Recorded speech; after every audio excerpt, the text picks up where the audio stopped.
How's it going, everybody? Eulier Gonzalez here, and in today's video we're gonna take a look now at the second model from the hard part of object-oriented in JavaScript.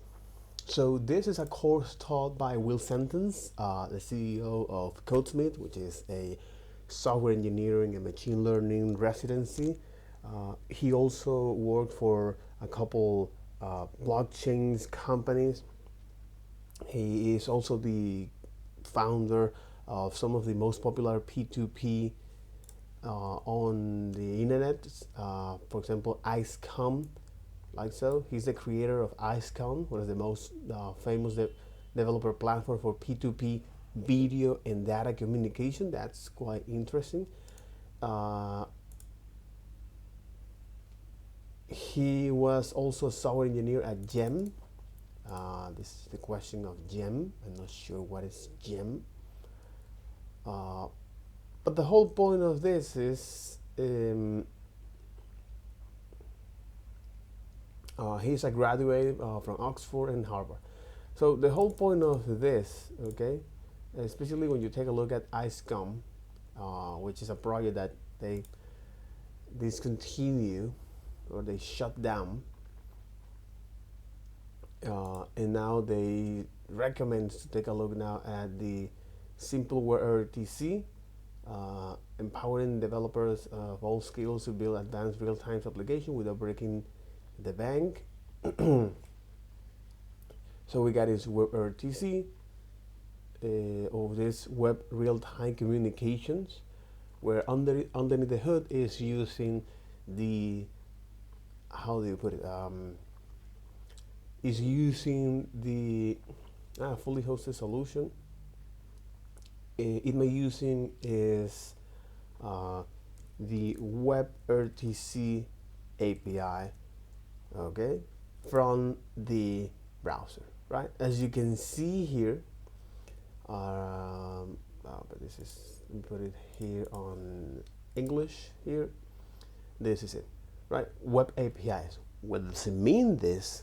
And I think this is something very, very important to describe, is to web APIs particularly are these labels that you can have access in JavaScript as a way to interact with the outside world of JavaScript, okay?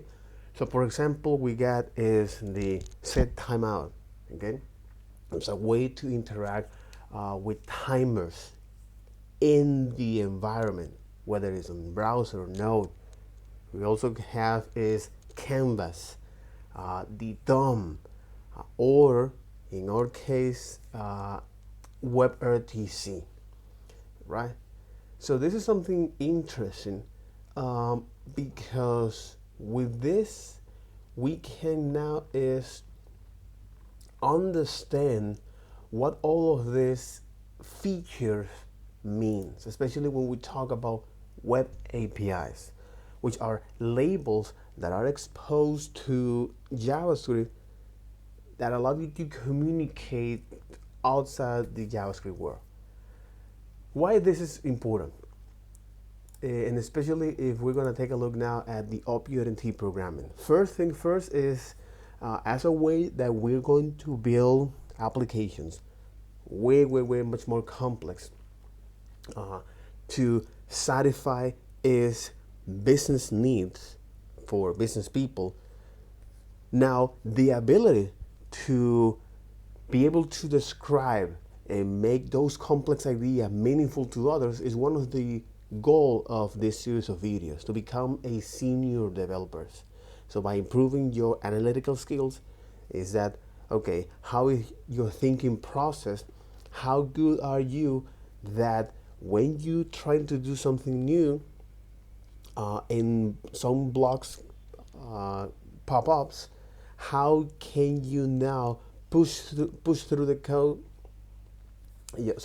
How can you is pushing through the blocks and come out to the other side successfully, right? And in combination with your technical skills, which is the way of how you can now, based on your approach, can I implement your solutions? Or in other words, can I implement your approach based on your explanation? Okay, that'll makes a lot of sense, especially in this field when soft skills as well as communication skills are crucial. And I get it because a lot of people want to do things fast, quickly. I don't want a novel about it. Give me the tweet.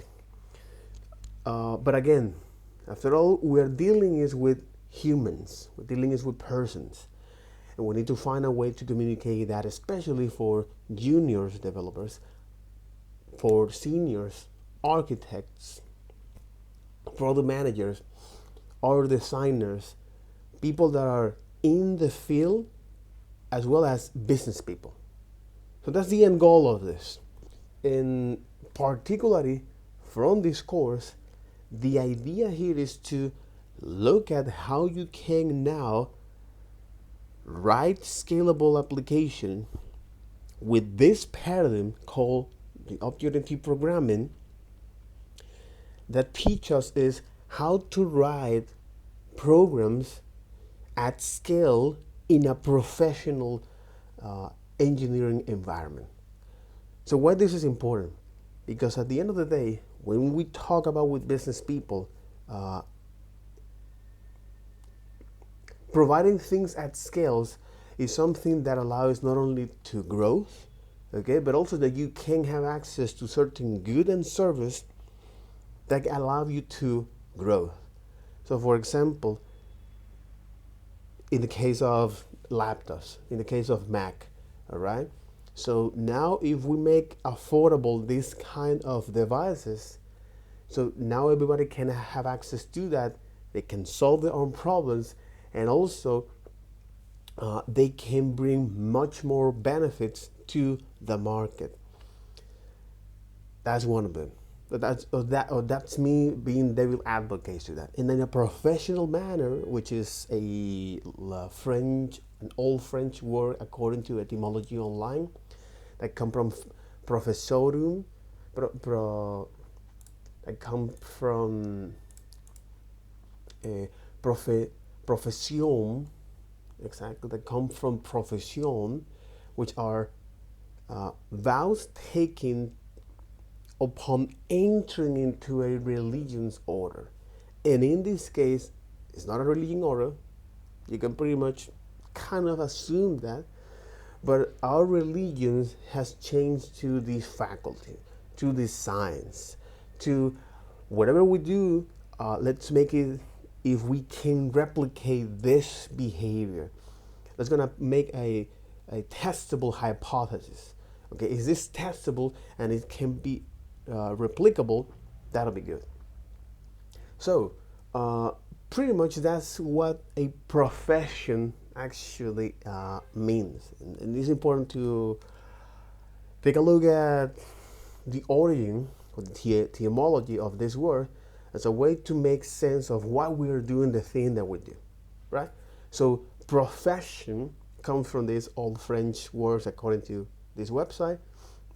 Profession, which is about taking upon entering a religious order. Now this is more like a commitment not only to entering into a religious order, or a commitment to a faculty. Why is that? Because now, as we move down into this path in our professional way, or into the computer science, we're going to develop is a reputation that the end goal of the software engineering is that you can now have the ability to build. Because being like an AngularJS or a Vue developer, React developer, that kind of thing, is that you become as a technician. There is nothing wrong with that. But at the end of the day, the role of a senior software developer is to not only make those abstractions meaningful to others, but also empower the team and build something to provide the business value. So, all right, that sounds very, very good on paper, But the reality is that it's quite hard because all of this little nuance. And that's when things get interesting. So here we are. So this is the specific objective here. Here we're going to take a look at, well, how OP works, or playouts in JavaScript, the classical style of OOP, subclassing as a way to pass down properties and methods from one class to another in a way that is memory efficient. Okay, how the prototype change work, major new features like class extends and super, and also the new keyword from ES 2015, and communicate with great precision, which is the entire reason of this series of videos. So this core is structured by that. Here we describe is the Cosmic business model. They take people from the boot camp and kind of accelerating into senior roles, because this is what companies are looking for. They need that, and as you do that, not only for the company but for yourself, you're going to realize that how important it is to not only develop analytical skills, but also how to improve your technical communications, as well as your soft skills. So this core is organized in this fashion, like this. So first we're gonna see is well, the introduction of object-oriented programming, where this paradigm came from. We're not going to dive deep too much in history. Just good enough to have a little bit of context of how do we get here, which is something important. Okay. So yeah, the introduction of object-oriented paradigm, as well as how can we create objects, the several way of how can we do that, what is this thing called prototype and new, why do we have to learn this, and how that worked, the scope and this, again, why do we learn about this, what is this, default prototype change, subclassing with factory functions, subclassing with new and call, subclassing with class extend and super. All of this are just way of how you can now pass down data, part of the inheritance. We're gonna talk about that. So chill, don't worry. So yeah, we first introduced to what is this object-oriented programming. So back in the 60s, people were concerned about how can we find a way to represent the outside world in code, okay, and make that in a way that we can now encapsulate is not only the data, the things that represent that object, but also its property, the capability of that object, the behavior of that object. It can be quite abstract and complex. Bear with me. So for example, how can we represent a tea of cup, okay, on a cup of tea, sorry, a cup of tea on code? You might wonder, that's a very boring example. Yeah, it is. But when it comes to talk about now money, oh, now things are starting to change, especially because now there is value there. So how can we represent money, the data, as well as the thing that we can do with the money, okay, in our code? So for example, how can we define is how this person, this is the amount of money that this person have, and also this is the transaction that it can do. This is the place where it can move its money, and also what are the, so this is the bank accounts that it can move their money, or what is the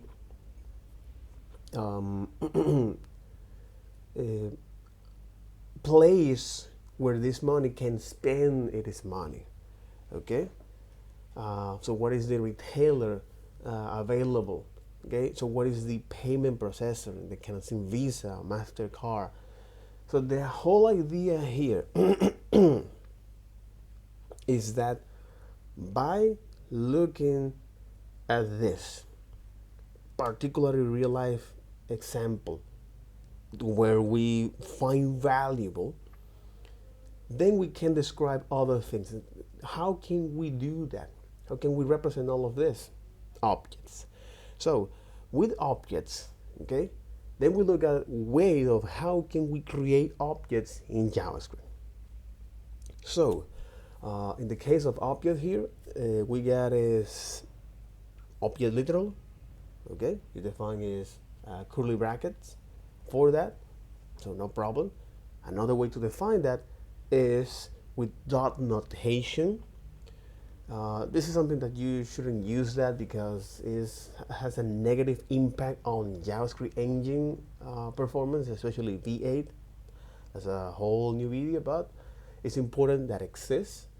So far we look at object literals, dot notation, object.create, very self-explanatory. It's actually a built-in object. One of the great things of object create is that allows to create, or it allows us to have much more control about what object or what our object can have access to. Something that we're going to talk about that later. And also the functions, the creating object with functions. So you can imagine if we define a functions where we pass the parameter needed to create that, first, that's quite very straightforward, all right? And if we can define more functions or more functionality or data, so far so good, we can do that. The problem with this approach of creating object with functions is that the implementation here or the reference of our functions, anytime we create an object, we're going to have that. Okay, we're going to also copy is not only their value, which are uniques, okay, but also their functionality, the reference, which is actually the same. Okay, so the question is that even though that this approach is good to reason about it, okay, it's not good especially in terms of memory. So why is that? We also look at diagram of what is the reason of that, okay, because anytime we are creating a new object with those functionality, we are also creating is a copy of that. So we actually don't need that copy. We need to find a way to abstract that copy, okay, into a single place where we can reference that and pass the proper data to that. So right now, if you have 2 users, no problem, but if you have 10,000 users, 200,000 users, now things are starting to actually impact. So that's not sustainable. How can we do that? Okay, is there any better way to do this? With a thing called prototype, which is part of this design pattern. Okay, and again, the design pattern is just a common solution or a typical solution to a common problem. Okay, so in this particular case, this problem and how can we abstract into whole is a reference from this is called this prototype. And here the whole point of this prototype is to avoid duplication. Okay, avoid duplications with prototype. So because the problem is that how can we make our data and our functionality, so how can we make our data that is unique and our functionality which are duplicated, bundle it into the same object, into the same package or data and the behavior. And that's the entire reason here of the object-oriented programming. It's always asking that how can we make our data and the functionality into a single bundle. So you may wonder, is like, well, we can create is now the functionality we can create is an object for that, okay? Where here we're gonna hold is the increment with the function here, as well as the logging here, right? So this is now our object that hold all of the functionality, which is great, okay? And then we have is the data, which is our user. So far so good. So the problem is that how can we now attach or link our objects here with, or the object data with the object functionality? That's what we have here is the object.create that allows to create that link. So inside of that function here, we say, hey, let's going to actually pass down this. So actually, let me copy this and open up a new one here by saying inspect. There you got it here. No, what the F is this? Copy this. Okay. And here we're saying, hey, we're creating is an object, okay, that will have as a key the increment as a value, a function, as well as the key logging as a value, a function. Here we're encapsulating is our functionality. And when we want to create that object, okay, what we do is to not only define as a function here, but this new user, we're gonna use the object.create, which again allows our objects to define. We have much more control about what our object can have access to. So in this case, this object must have access to this. All right. So by running this, okay, and then ask, hey, user one, do we have this functionality called, for example, login? Yes, we do, bro. Yes, we do. What had changed? The thing that changed is that now, anytime we create a new object or a new user, we're gonna make a reference to that object. So we're not duplicating anytime we create is an object, the functionality. So that's interesting. Again, but how object.create works, you know, that's a valid question. Is that all right? Now that we know that object.create allows to do this, how is it? How this is working? So now that we know that object.create allows to avoid duplication, a valid question will be, how does it work? How does it work? So what is the mechanism? So what is the mechanism? You know, what is the mechanism? And that's what we're gonna find out in today's video.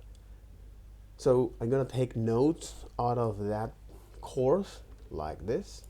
Okay, I'm gonna take notes from this course. You're not gonna see me actually recording that course because for copyright policies, I already received a red flag from that from their legal department. So they hire some sort of third-party servers to actually can handle this kind of scenarios as a way to prevent that from copywriting, that kind of thing. Anyway. Fundamentally, each time we create a new user, we make space in our computer's memory for all of our data and functions, but our functions are just copies. Our data is unique. The data is unique, but our functions are just copies. Is there a better way? Yes, there is. Benefits, it's fundamentally at least simple to reason about. At no point is it mysterious where my increment function was. It was right there on the object. So it was easy to reason about, but it is untenable. So instead, store the functions we want. Exactly.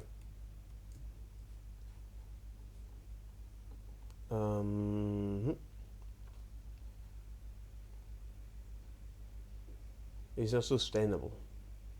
It's not feasible. It's not feasible. Okay. There you got it. Want our user 1, user 2, user 3, user 500 have access to, store them on a single object, and have JavaScript go look up there. How do we do this? How do we make that link? Yeah, prototype. Prototype chain. Exactly. Using the prototype chain, have a separate, object in which we have a function like increment stored, and when we call user1.name on the user1 object, yeah, no problem, it's there. But when we call user1.increment, rather than go error increment is not there, somehow link user1 up to the function store object. That's our goal. Make this link, or there's a number of ways we can make it, but the way we're going to make it is using object.create. So we're going to rebuild our solution 1 into solution 2 to generate objects, user 1, user 2, that still somehow have access to this functionality. And remember, I'm going to say it again and again and again. The only goal we have in object-oriented programming is, can we bundle up the appropriate and relevant functionality with the relevant data that it applies to? I think this is something crucial here. So the entire goal of the object-oriented programming is that, can we bundle up this data with the data, the relevant data, and functionality together? Not have to go hunt off on another part of our file for a particular function, but just bundle them up together. Can we do that? That is our fundamental goal. All right, so we're going to walk through this code, and hopefully, I'm going to tell you right now, folks, this code here is going to turn out to be highly effective, and actually going to be the approach that answers the question, one of the most popular senior dev questions in JavaScript. This approach, people, is going to turn out to be the answer to how does the new keyword work under the hood. One of the most popular senior JavaScript developer questions out there, and we are going to answer that question right now. All right, here we go. Michael, take it away. Line 1, what are we doing, my friend? We're declaring a new function. Oh, exactly. So now prototype walkthrough, which is, okay. Prototype walkthrough.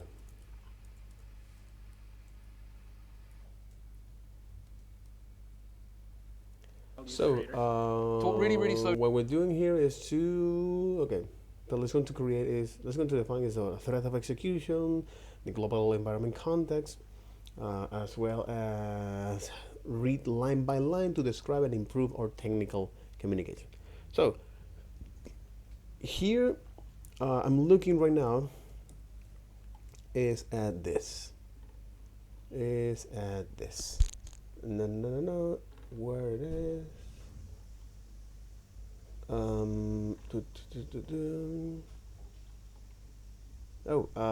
Is this. This is the solution. This is the solution.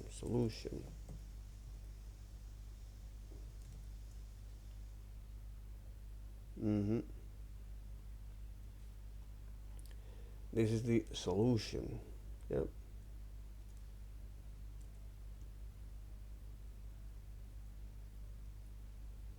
Okay, this is the solution. Okay. Michael, really slowly while I erase my board. So we're creating a new, we're declaring a new function called user creator and accepting arguments of name and score. Perfect. Name and score. Well, yeah, exactly. Exactly. So we're defining as a user creator functions and accepting parameters name and score. Parameters of name and score, right? Arguments are the ones we refer to when we execute the function. The actual values we pass in as our arguments. The placeholders, the parameters receive the arguments. So the name and score parameters, excellent. There it is, stored in memory. Michael, next line of code. Tell me what the next line of code is. We are defining as a const user function store, and then assign a object value that has a increment as key and function as value, logging as key, and function and another function as value. We're declaring another variable called new user. We're creating an object. So Michael, to go inside of a function, we have to do what? For JavaScript to go inside of a function's body, we have to do what?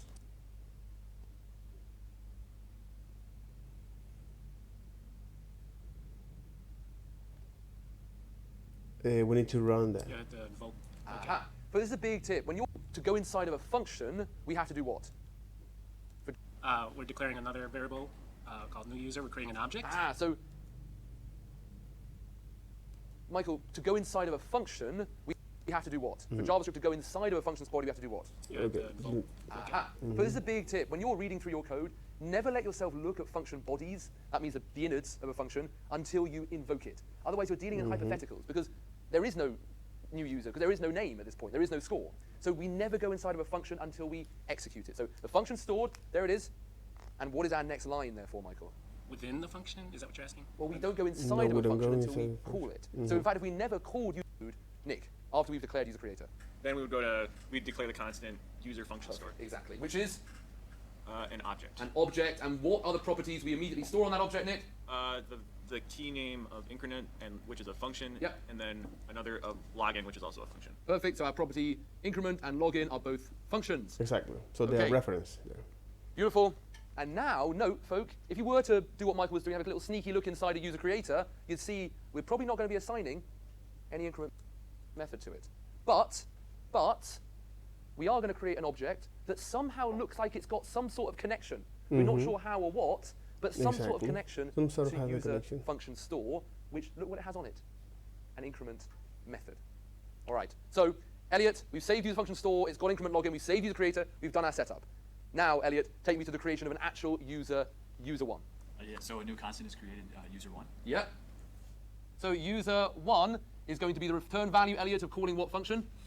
User creator, User creator with inputs fill and for. fill and for. Let's create that execution context. And now Start it's when talking it me through comes it. exactly. So when JavaScript look at the parentheses, it say now it is time to run the definition. So this definition we contain the code. It say okay. So what we're gonna do here? We're gonna assign is a cons to our memory with a label new user, that the value of that will be is the result from the object.create that we're passing a reference called user function store. But what is this user function store? And remember, here is when we have something called hoisting. So if you define that, okay. It's not well. I already run the housing. Elliot, into it we go, and in the local memory, what is the first thing we put in there, Elliot? The first argument name, The first argument, which is First Which is a first parameter. which is then assign the argument what? fill, Fill. Beautiful. Thank you, Elliot. And now, Terry, next line. We've passed in Phil as name, and we're going to pass in The score of 4. Perfect. Exactly. Now we hit the body of the function. We need to create our object. But ideally, we need our object to have a bond to this user function store over here. So that when it gets returned out and we want to use functions that are not directly on the object, somehow we still have access to them.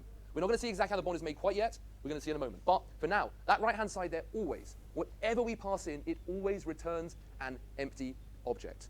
So what do we have stored in new user at the point of the end of that first line, David? An empty A object. big old empty object. But an empty Okay. object, let's even say right now, an empty object with somehow a bond to this function Do that. store, Exactly. user function store object. We're not sure how. We just know that somehow this built-in function object.create always returns an empty object, but that empty object somehow has a kind of connection to user functions. We don't know how yet. We'll see. We'll see how. All right. And into that object, we are going to add properties. Seth, talk me through adding the properties. property called name, Exactly. So Yep. contains the value of the name variable, Name parameter. parameter. Perfect. the parameter. Score property that contains And the value of the score. score, which is 4. Perfect. And do we Okay. add an increment function? Somehow we have a reference. I do not see it. But there's our object. Seth, how do I get it out into user 1? Return it. I return it out into user 1. Into user 1. There it is. Out comes the object. Now note, people, we return out new user. Well, I prefer to say, this is what JavaScript does. It goes return new user and says, what is new user? It goes and looks in memory. It finds the object. We return out the object that is currently designated as new user. We don't return out its name. We just return out, does it return user? It's this object. Return out the object. Give it a new global label. Never, I don't even like the verbalization return new user. It implies somehow that new user comes out as well. No, just the value of new user, which is the object. Exactly. Return out the value of new user. Is the object returning into the the value constant of it. user 1, where we have name is Phil and score is 4, and still this bond somehow up to user function store. We don't know yet how, but still it's there. Exactly. And folks, this is stuff we've seen before to our audience online in hard parts. But this foundation is going to give us access to all the complexity in OOP to come. So, all right, so there we go, user 1. We have our object. It has a bond to user function store. We're not sure how, but it has a bond. By analogy, Susie, user 2, just by analogy, user 2 would have what in it, Susie? Julia? We'd have a property of an object with a property hidden bond up to, And a score. there it is. What is new user? It goes and looks in memory, global constant user 1 up to user function store. We don't know yet how, but still it's there. And folks, this is stuff we've seen before to our audience online in hard parts. But this foundation is going to give us access to all the complexity in OOP to come. All right. Right. So there we go, user 1. We have our object. It has a bond to user function store. We're not sure how, but it has a bond.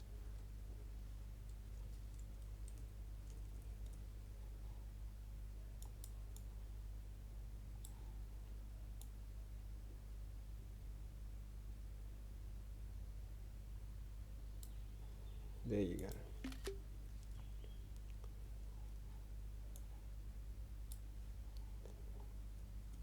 So, our new user has,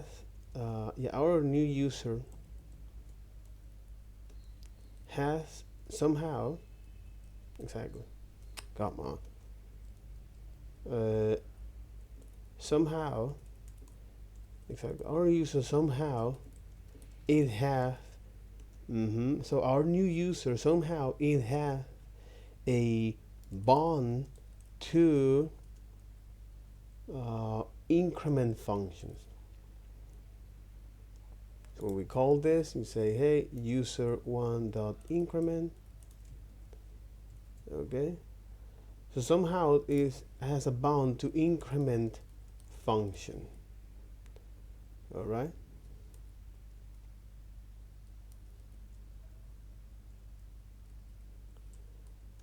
So now this will give us is the necessary foundation, foundations, okay, to know more about the complexities that we'll see later. By analogy, Susie, user 2, just by analogy, user 2 would have what in it, Susie? Julia? We'd have a property of an object with a property name, which would be function store. We're not sure how, but it's going up there. All right, now, let's do our all-important check. Let's do our all-important check. Here it is, our vital check. Can we call our functionality on our object that has the data of the user? User 1 here, could be user 2. Can we do it? Because the function definitely don't look like it's on user 1. Yes. That's your line. Seth, we've got the pink line. The pink line makes it possible. Seth, tell me the journey. Tell me the lookup journey of JavaScript. Where's user 1? User 1 is in Global memory, there it is. Hooray. What are we looking for on it? increment. Increment, we have it. By reference. So but do we have it on as a property direct? No. So JavaScript goes and looks up the pink line to The user function. user function store where it finds Increment. beautiful. Okay, folks, let's talk about how that bond is made, because it really would be the worst session on Front-End Masters ever if we just left it as the pink line. The pink line leads up. So how it actually is made is this, people. As soon as you declare new user, And as soon as it returns out an object using object.create, it sets a hidden property. I'll stand by what I said. It is an empty object that gets stored in new user. But if you would console log it, you'd see an empty object stored in new user, and then you add the name, score, property, return out. There is no increment property on here. And it's only these two properties if you console logged it. Exactly. But there are hidden properties on objects that give them bonus features. And as soon as you can see them, as soon as you declare a new user and assign it that empty object, you press a little down arrow in the Chrome Dev Tools, you'll see a bunch of kind of light gray properties. One of them is underscore, that's double underscore, proto double underscore. Now in the spec, actually, of JavaScript, that means the underlying design of JavaScript, the underlying writing of JavaScript, they call it square bracket, prototype, square bracket, which is even more badly named, as we'll see later on, when there is actually a property called prototype. So this is a terrible name, proto. The spec name was even worse named. So anyway, whatever. This is a hidden property. So this is a square bracket, prototype, square bracket, which is even more badly named, as we'll see later on, when there is actually a property. JavaScript, the underlying writing of JavaScript, they call it square bracket, prototype, square bracket, which is even more badly named, as we'll see later on, when there is actually a property called prototype. So this is a terrible name, proto. The spec name was even worse. The spec name is even worse, especially when you take a look at the prototype. Yeah, the spec name, the prototype spec name. The prototype in ECMAScript. But I think it's by looking is that they say no, you shouldn't do this. Is deprecated. This feature is no longer recommended, but still some browsers actually do that.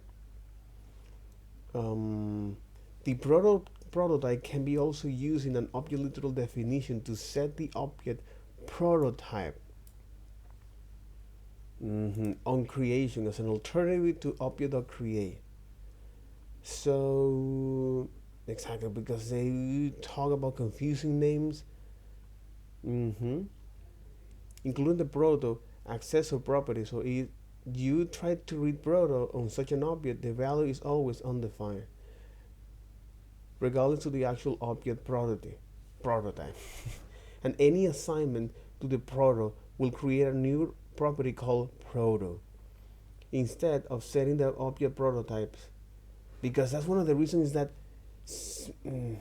they badly named that. They fucking badly named that. There you got the language specification. The language specification, like it is. So the language specification here, like the proto, as you can see here, the proto objects, fundamental objects, like the objects, function objects, Boolean symbols, and error objects. Okay. This is what is telling you the specification of this language, the ECMAScript.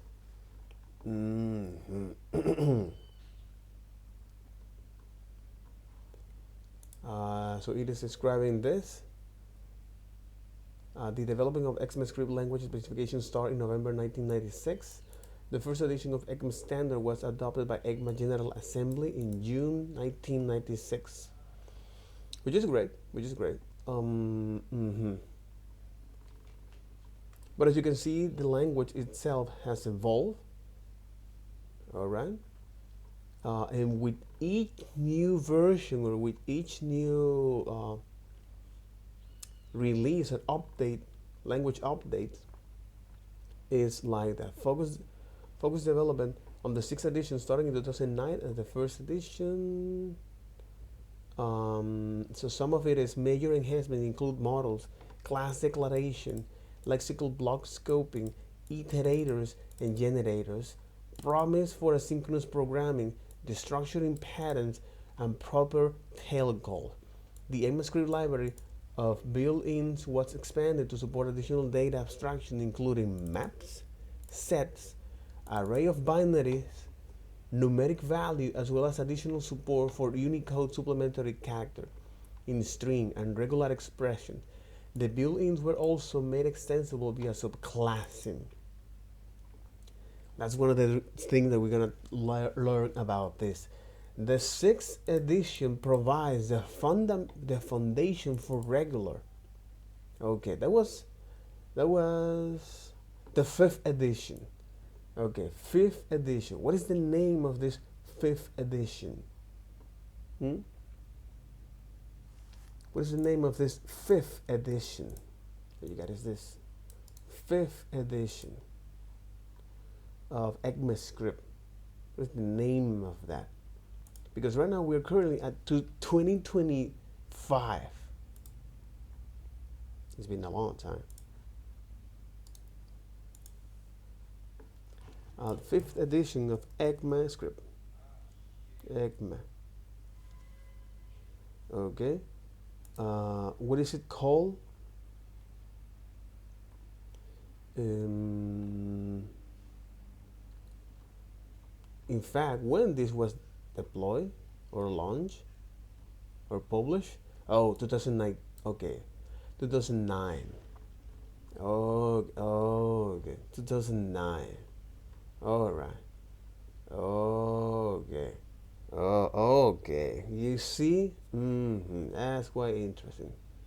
So if you take a look at the third edition, yeah, Jesus, third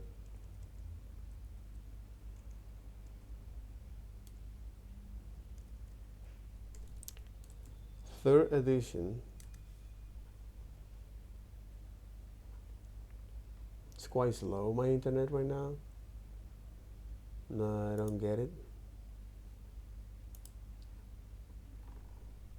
Okay. Hello.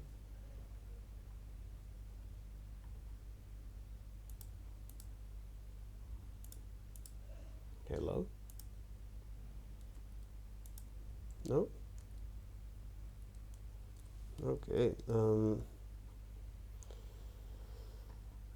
Do we have internet? I think we do. Well, in any case, the sixth edition started in 2009. As the fifth edition was being prepared for publication, however, this was preceded by significant experimentation and language enhancements, design effort dating to the publication of the third edition in 1999. In a very real sense, the completion of the sixth edition is the culmination of a 15-year effort. So again, anytime you're gonna see this kind of a specification, you are indeed looking at one of the most brilliant minds that come up with the solutions that is good enough to do this kind of thing, you know, based on the thing that they have inherited, which is not perfect, but was good enough. So the goal of this edition include providing better support for large applications, library creation, and for use of ECMAScript as a compilation target for other languages. Some of its major enhancements include models, class declaration, lexical block scoping, iterators, generators, something that we're gonna see in the async course, promise for asynchronous programming, something that we're going to see also in the async part, the structuring patterns, and property tail call. The ECMAScript library of built-in was expanded to support additional data abstraction, including maps, sets, array of binary numbers, and all of the things that I mentioned before. So this is the fifth edition. The sixth edition provides the foundation for regular incremental language and library enhancement. The sixth edition was adopted by the General Assembly of June 2015. ECMA 2016 was the first ECMAScript edition released under ECMA TC39. Technical committed. New yearly release cadence and open development process. A plain text search document was built from ECMAScript 2015 source document to serve as the base of further development entirely on GitHub.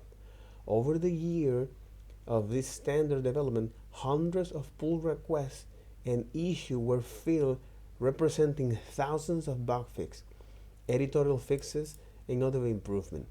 Additionally, a number of software tools were developed to aid in this effort, including egg markup, egg markdown, and gramma down.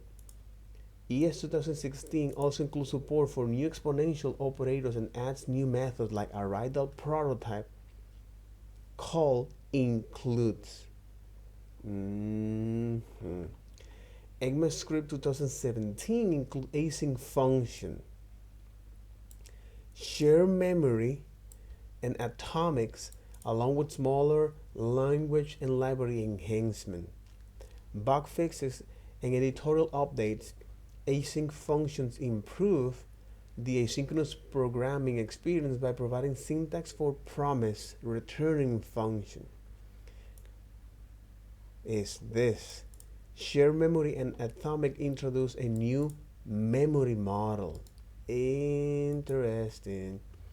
That allows multi-agent programs to communicate using atomic operation that ensure.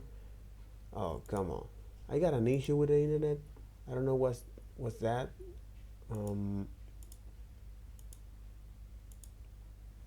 Yeah, I don't know what's that. I need a backup here, a backup plan. Okay, man.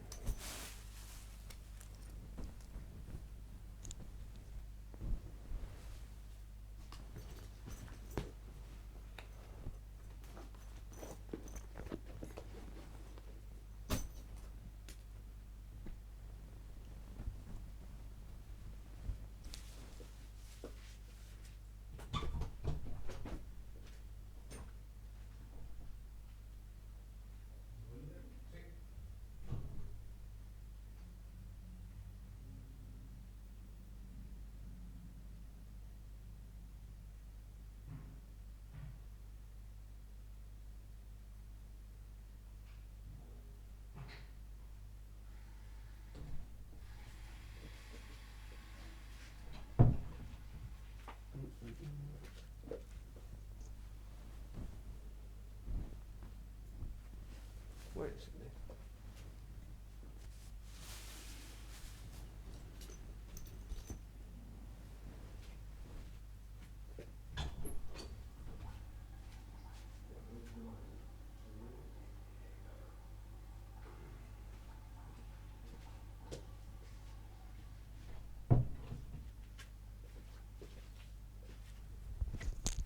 All right, we are back. We are back. Yeah. All right, we are back.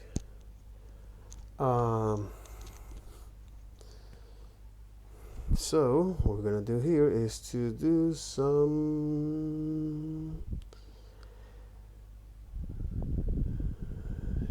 USB or Bluetooth tethering. Let me actually see. Mobile hotspot. I mean, it's this one. Okay. Okay, now it's back. It's back. It's back. Presumably, it's back. Let me see. Actually, it is. No. It's not like that. Not at all. Let me close this and open a new thing here. Okay, no, not at all. No problem. Let's go for the tethering. Mobile hotspot. Okay. Now you're gonna connect that. I want to take a look at other Wi-Fi's. You supposedly are connected, but it's a lie.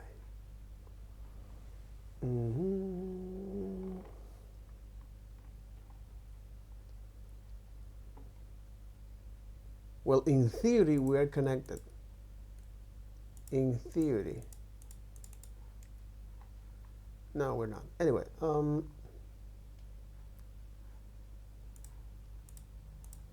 we're not. Let me close this and open this one to see that. No, we're not. Anyway, okay, let me find out. Here is where it's supposed to get it, right?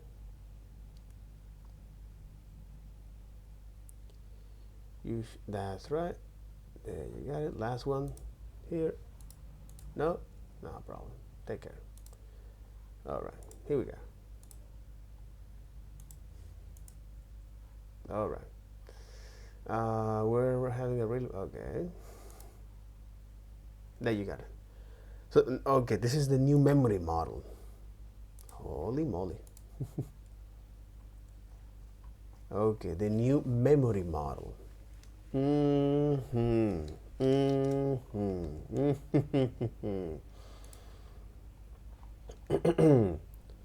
allow multi-agent programs to communicate using atomic operation that ensure a well-defined execution order even on parallel CPUs.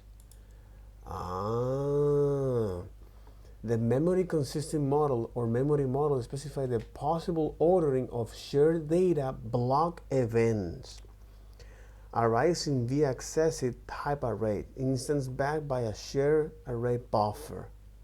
So when a program has no data arrays defined below, the ordering of events appear as sequentially consistent, interleaving of action from each agent. When the program has data arrays, shared memory operations may appear sequentially inconsistent.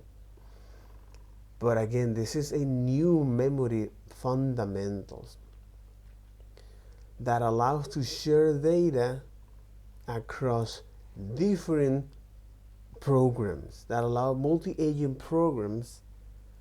This is part of the specification that allow multi-agent programs to communicate using atomic operations that ensure a well-defined execution order even on parallel CPUs.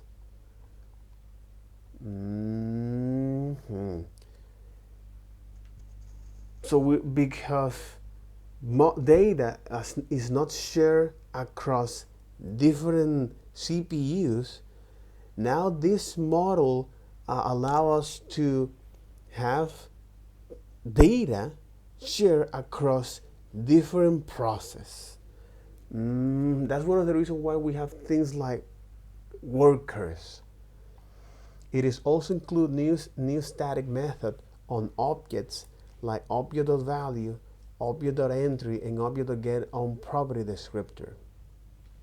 ECMAScript 2018 introduced support for asynchronous interactions via the async iterator protocol and async generator. It also includes 4 new regular expressions feature: the .all flag, name capture group, which is something that is quite interesting, very interesting, Unicode property escape, and look behind assertion.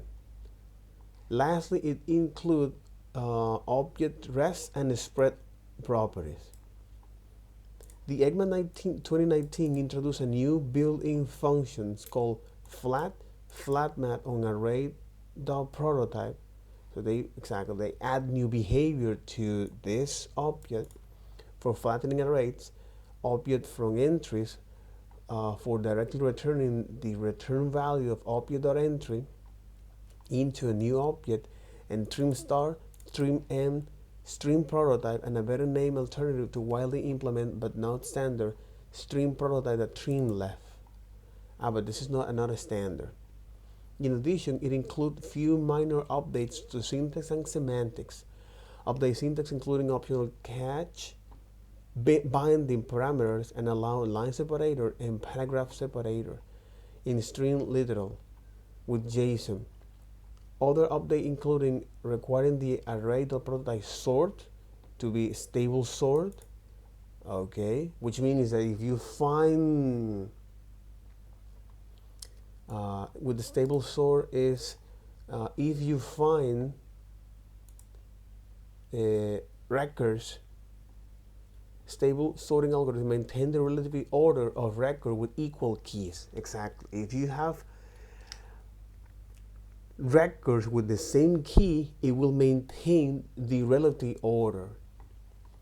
That is, a sorting algorithm is stable if whatever the two records R and S with the same key and with R appearing before S, the original list, R will appear before S in the sorted list. This is, for example, a good analogy of this is on the departed flights. Okay, on the incoming flight or departed flights. So if you look at two flights, for example, from the same airline travel to the same company, there is a priority there. Okay, hey, the priority is which one of them was first issue. Okay, even though they are the same. Okay, even though they departed from the same airline company, same destination, the same date, which one of them was issued first? Okay. Okay. Requiring that JSON stringify return a well-formed UTF regardless of input, which is great, and clarifying function.prototype to string by requiring that either return the corresponding original source text and standard a placeholder. ECMAScript 2020, the 11th edition, introduced match object generated by a global regular expression, import a syntax to asynchronously import model with dynamic specifier, big int, primitive for working with arbitrary precision integers, promise all settle, a new promise combinator that does not short circuit global this, a universal way to access the global this value. Exactly, a universal way, and they say universal because you can run JavaScript or ECMAScript in a particular environment, the browser on the node or the server. So you have now a global value that can allow that expose is all the property relevant to the environment that JavaScript is being executed.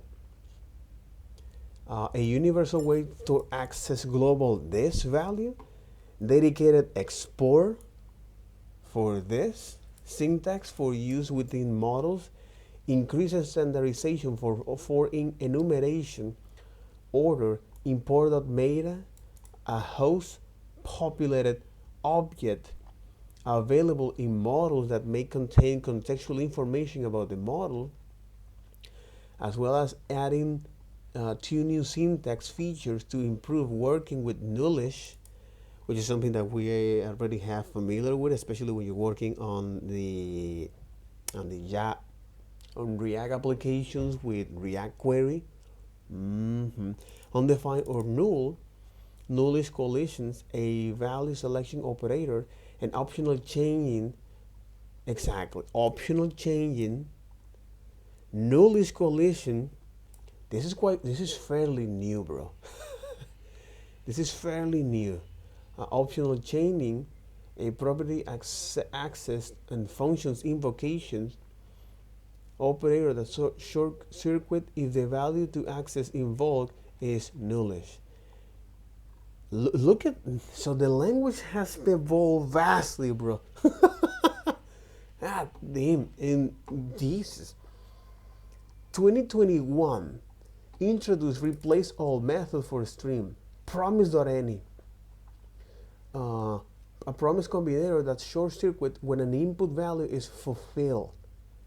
Aggregator error, a new error type to represent multiple errors at once. Logical assignments like this. Weak reference, for reference to a target object without preserving it from garbage collection. And finalization registry, to manage registration and unregistration of cleanup operation performed with target objects or garbage collected.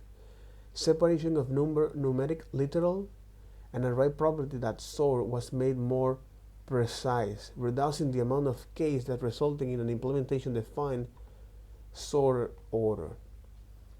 ECMAScript 2022 introduced a top level await.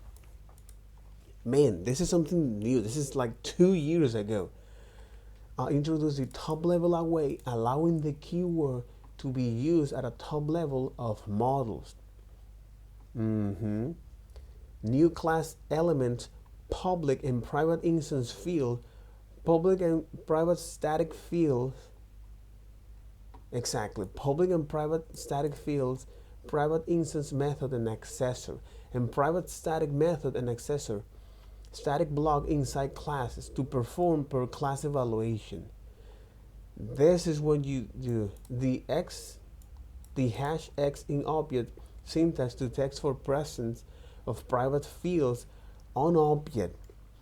Regular expression match index via dflag, which provides star and in indexes to match substring.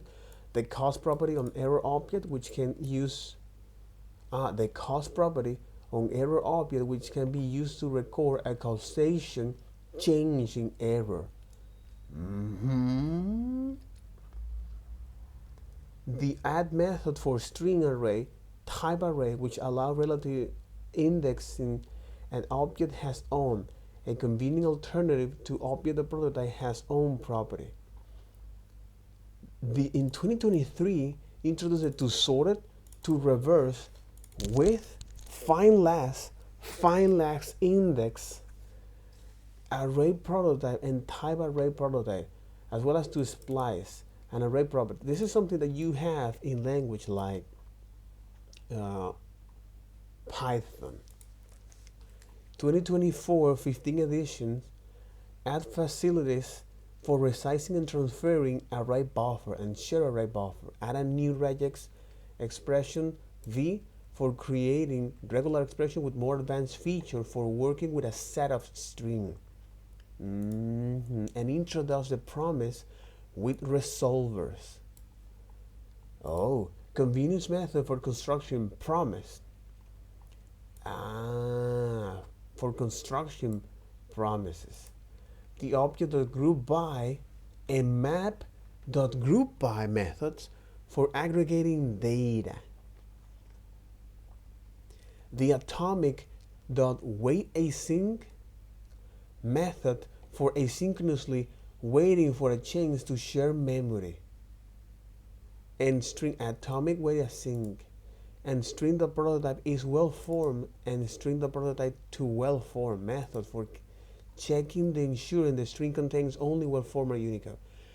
Dozens of individuals representing many organizations have made very significant contributor within the ECMA TC 39 to the development of this edition and the prior edition, in addition of a vibrant community of authors. God. Holy moly. Oh my God. This is something to keep in mind. Completely. Editors, Michael Ficata and Kevin Gibbons. The community, the chat, and the ES discuss. That's quite interesting and quite compelling. Oh yeah, it is. San Francisco.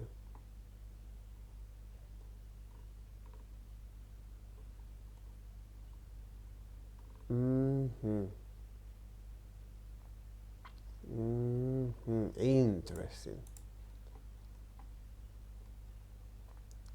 Language design, math.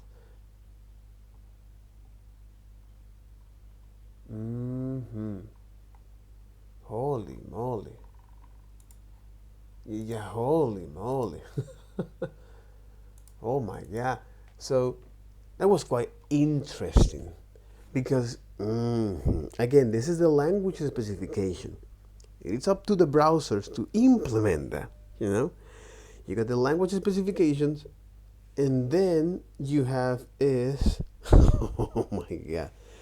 You have the language spec, and then browser spec. Because based on that interpretation, browser says, okay, let's do it. You don't know when they're gonna do that. You know, my question is that with this introduction, we don't know when they introduce that. For example, object the group by, map the group. You know, so we take a look at the object in MVM, like so. So the question is, do we have that implemented? Not right now. Oh, no, wait. What? Group by. Baseline, new available. An iterable, such an array whose elements will be grouped.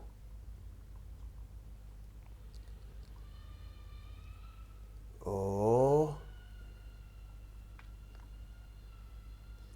exactly. This is your iterable, the inventory, and you're gonna organize them by type. Holy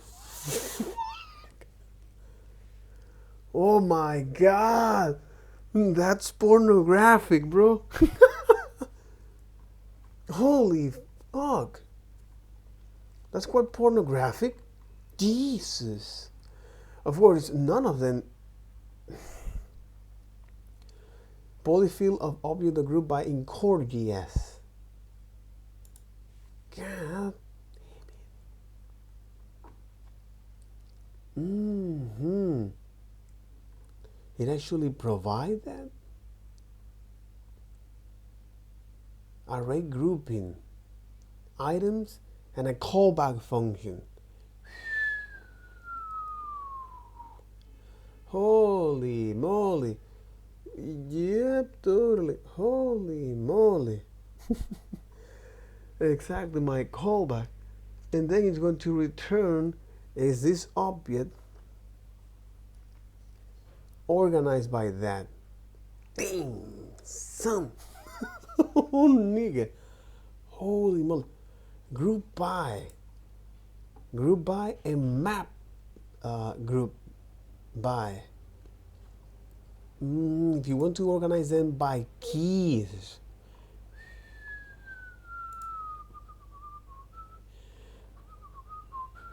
holy moly. Okay.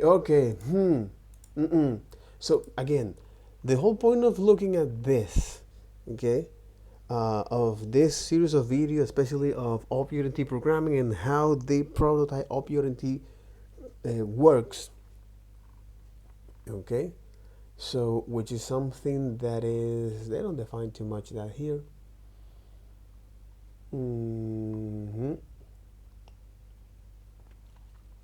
No, they don't define too much that here, but the idea of looking at this, especially on ordinary and exotic object behavior, no, executable code, environments, and execution context.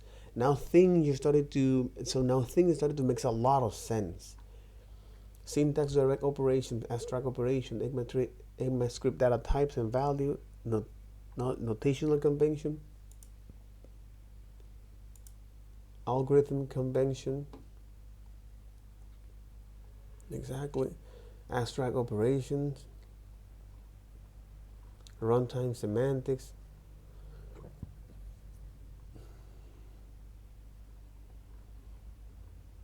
Anyway,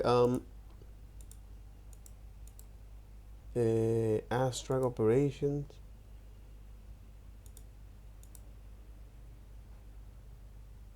exactly, ECMAScript data types and values. Okay. well-known symbols. The symbol type is a set of all non-string values that may be used as the key of a property. Okay, they can be used as a key of a property, but they're not string.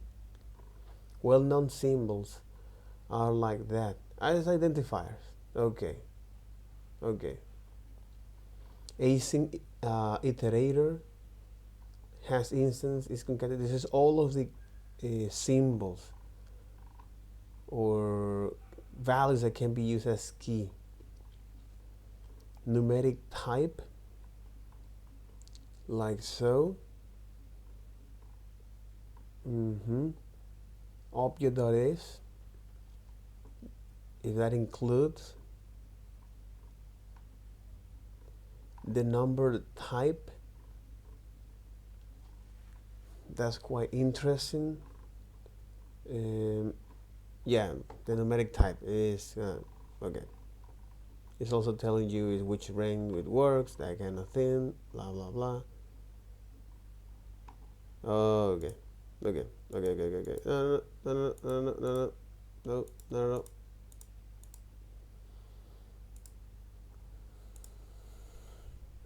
And the object type here.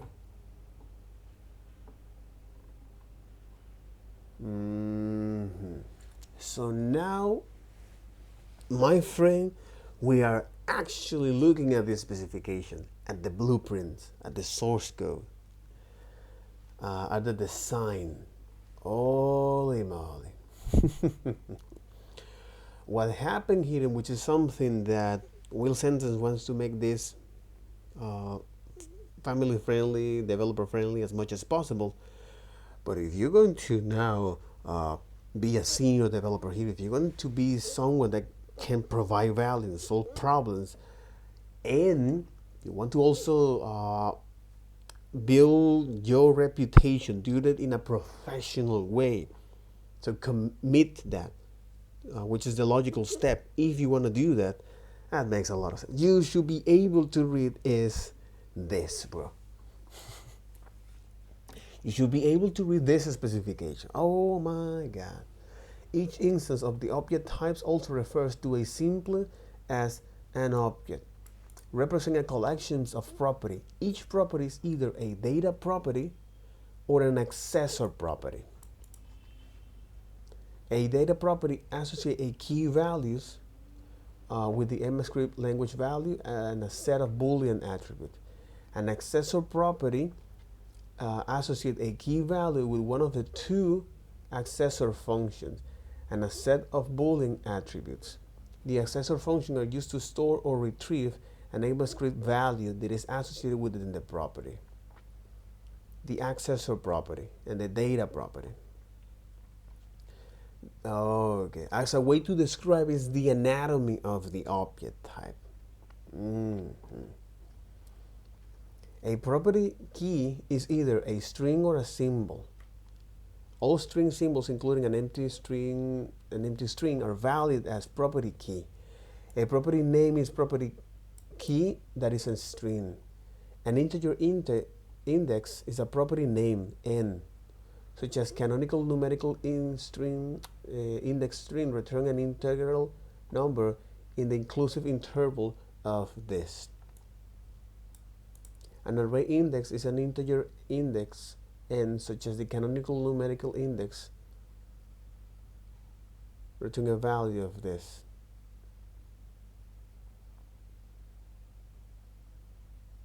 An array index is an integer index. Okay, an integer index or an array index. This is the length of this. So we got here calculator. I'm not sure if this calculator is capable of doing that. No, this is a very silly version. 2 power 32 in bytes. Yeah, because all of these are bits. So in bytes, this is okay. and it being 4 gigabytes of data representation.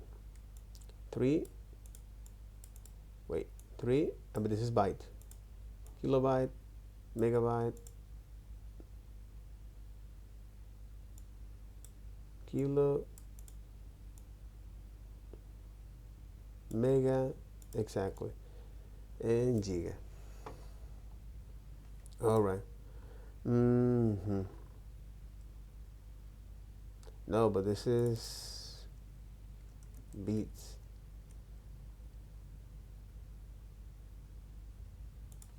Two bytes.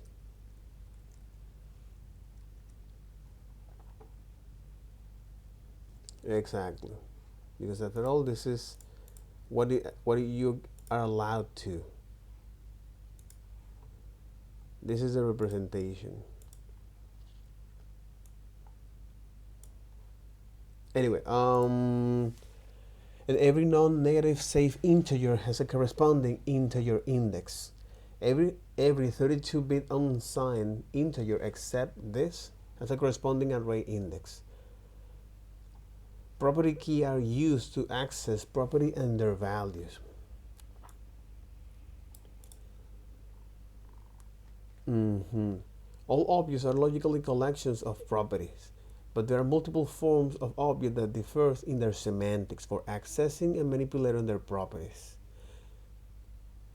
In addition, some objects are callable. These are referred to as functions or functions objects, and are described further below. All functions in ECMAScript are members of the object type. Attributes are used in this specification to define and explain the state of object property as described in Table 3. Unless specified explicitly, the initial value of each attribute, the initial value of each attribute, it is the full value. So anytime you create an object, underneath the hood, you will have access to this, which is the attribute name called value, all right, which is a data property, writable, get, set, enumerable, and configurable. All right. Object internal methods and internal slots.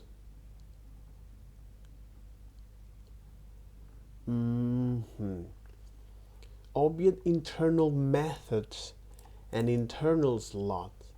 So any attributes are used in this specification to define and explain the state of an object property as described in the Table 3. Unless specified explicitly, the initial value of each attribute, it is default value. So anytime you create an object, so the property of that object will have some hidden values. It will have a hidden value of the value, writable, get, set, enumerable, and configurable. Oh, that makes tons of sense. God damn it. All right. This is property attributes. What is created behind the scenes? You got a value, you got writable, you got get, set, okay? Accessor property.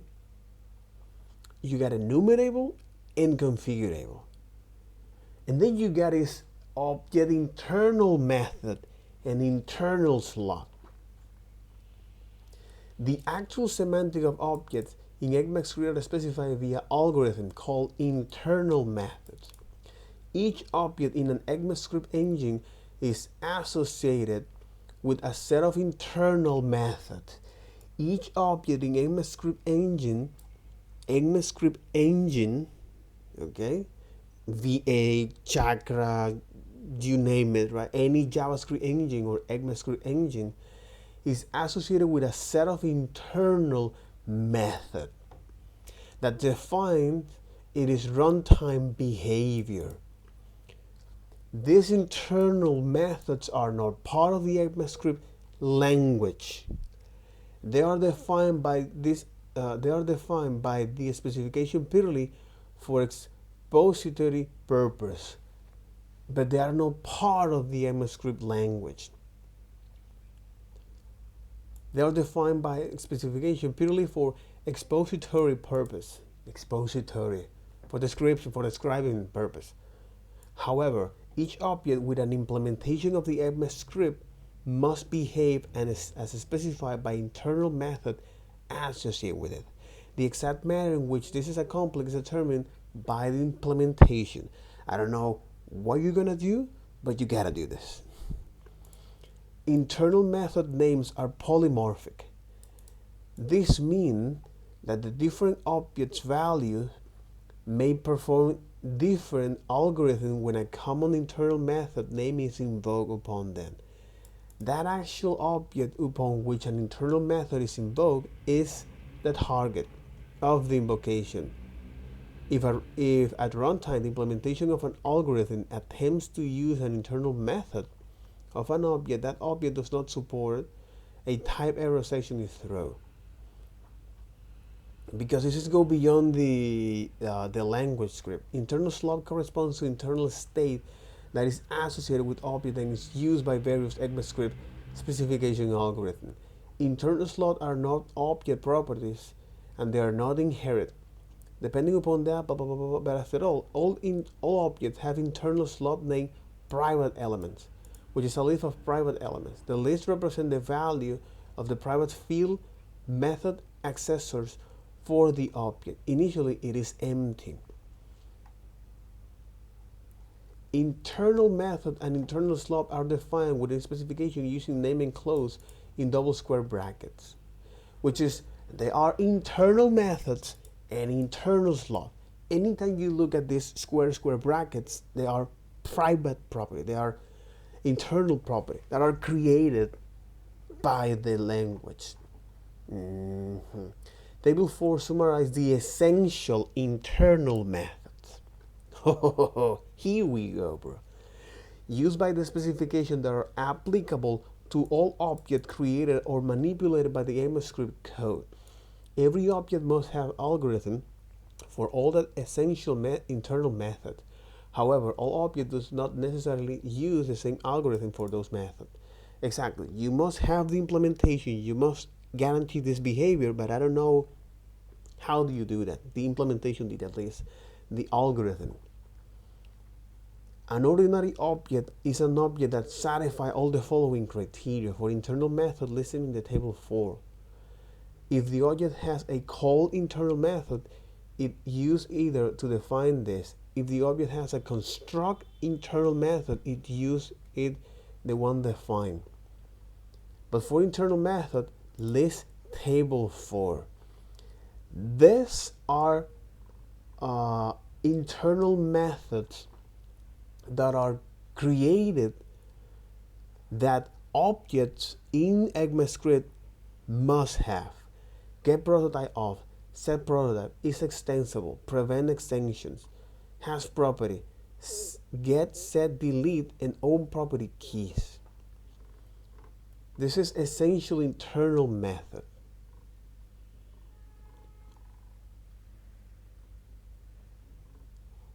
Get prototype off, set prototype off. Inherit property to these objects.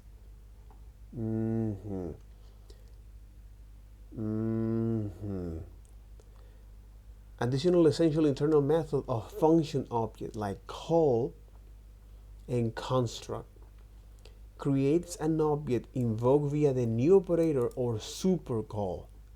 The first argument of the internal method is a list whose elements are the arguments of the constructor invocation or the supercall. The second argument is the object to which the new operator was initially applied. Inverting essential and internal methods.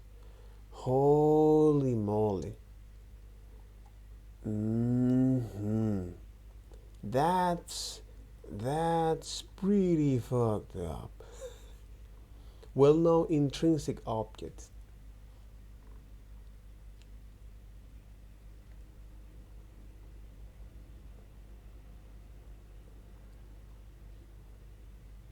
Okay, this is well-known intrinsic object, aggregate error, array.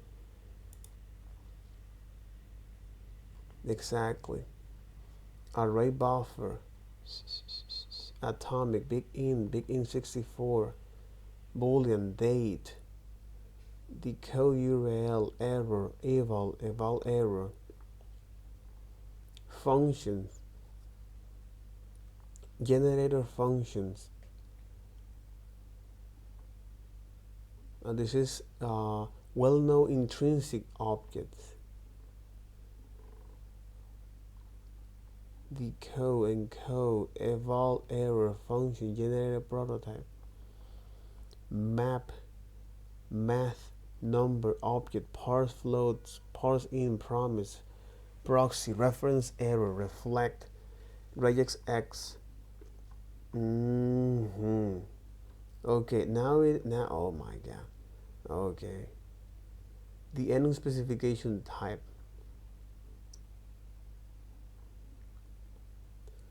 The completion record specification type value, and the target. But that makes a tons of sense, especially when you're working with JavaScript. In terms of object, okay. I think that today's video is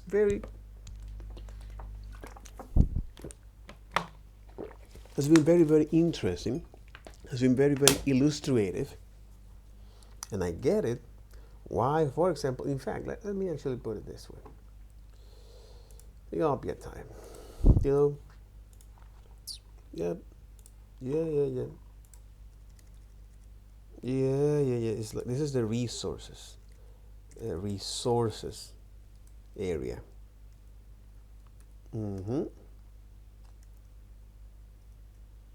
So this is language spec, language spec object.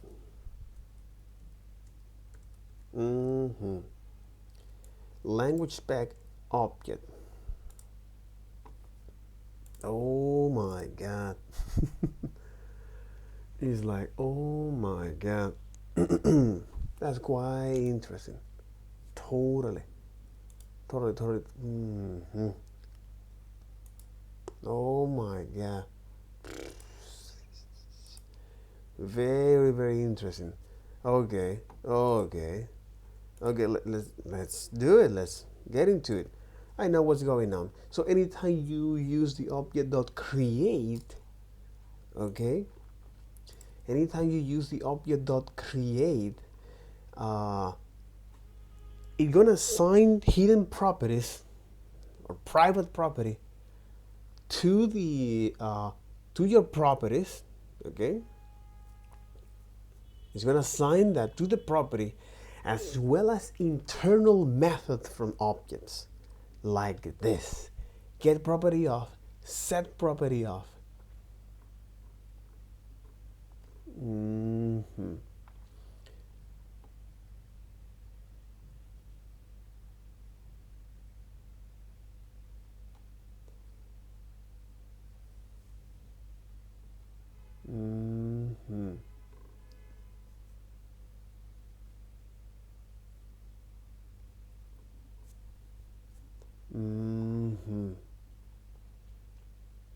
Get on property, define on property, has property, get set,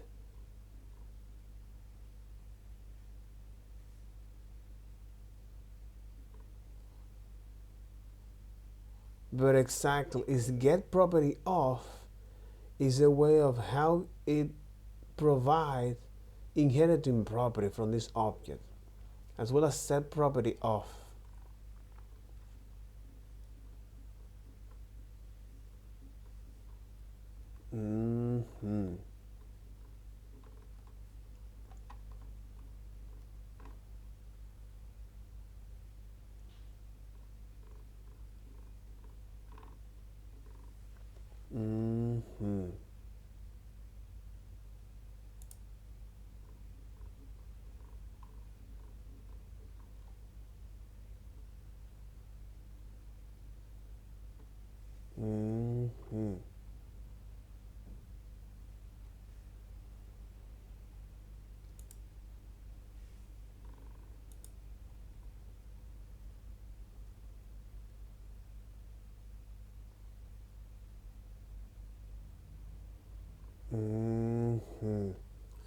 Okay, okay.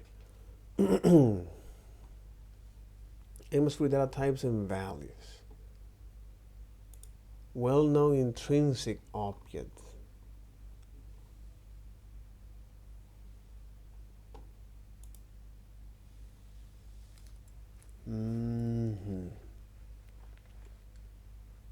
Specification type, list, set, completion, reference, property descriptor, environment record, and then private, abstract operation, type conversion, operations on objects.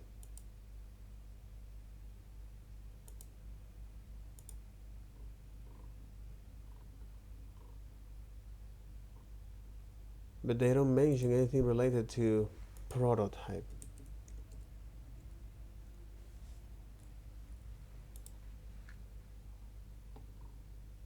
Terms and definition.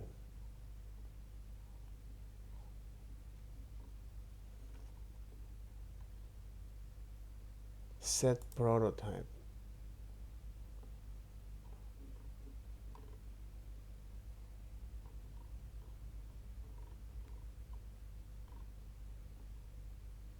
Abstract operations.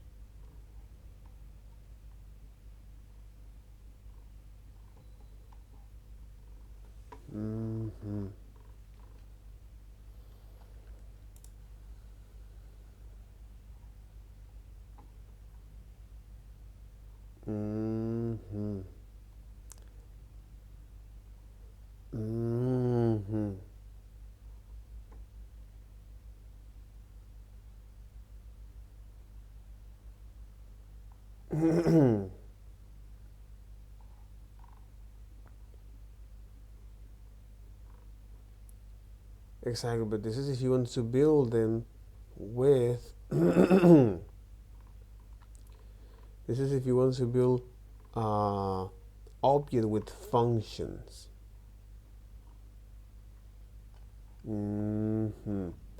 This is if you want to build object with functions.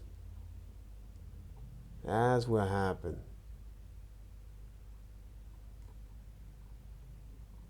This is if you want to build object with functions. Property and function constructor has a property internal. The function constructor in itself is a built-in object, has a property, has a prototype internal.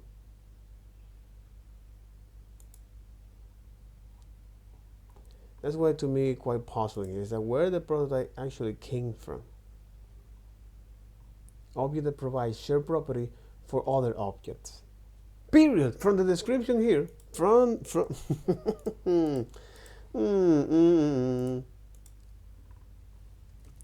prototype.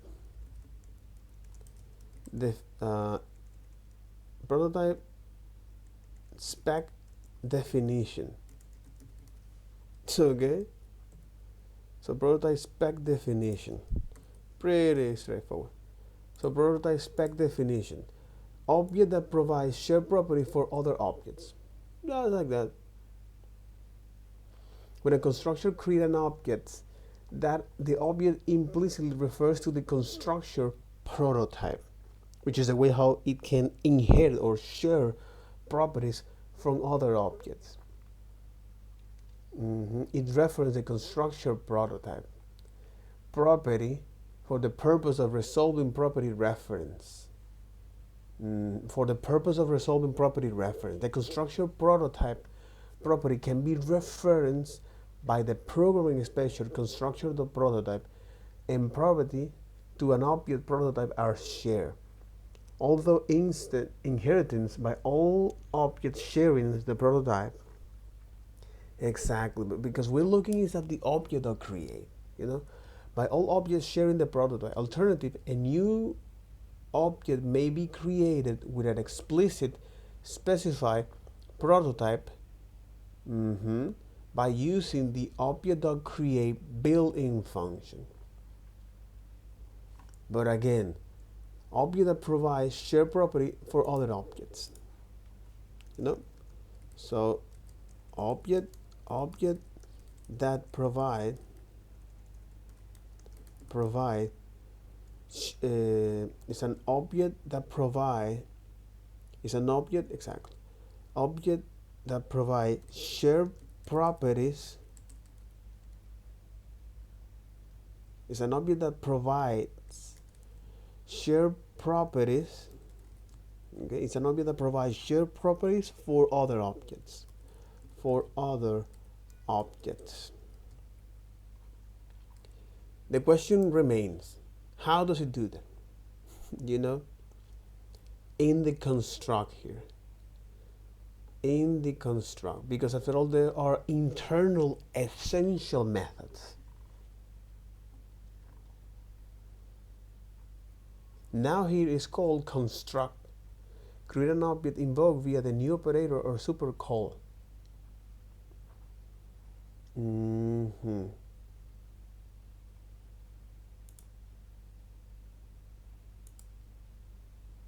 Objects that implement this internal method are called constructor. A function object is not necessarily a constructor, and such non-constructor objects do not have a constructor internal methods.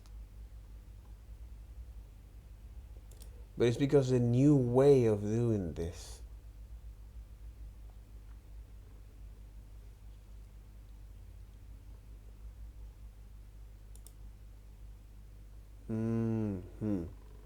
Okay. Now let me follow along here with this class. Okay, prototype spec definition.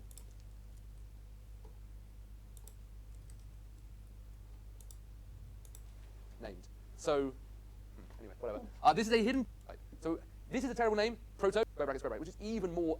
And the spec actually of JavaScript. That means the underlying design of JavaScript, the underlying writing of JavaScript. They call it square bracket, prototype, square bracket, which is even more badly named. Okay.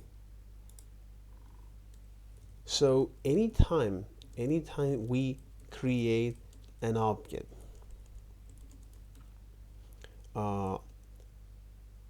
by design, by specs, we add some hidden properties that in the specs describe it as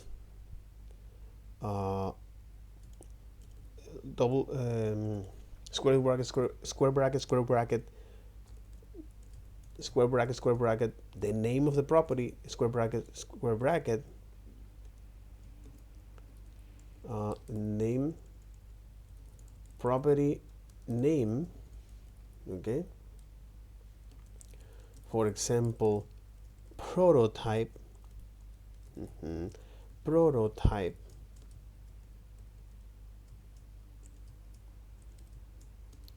which is a bad name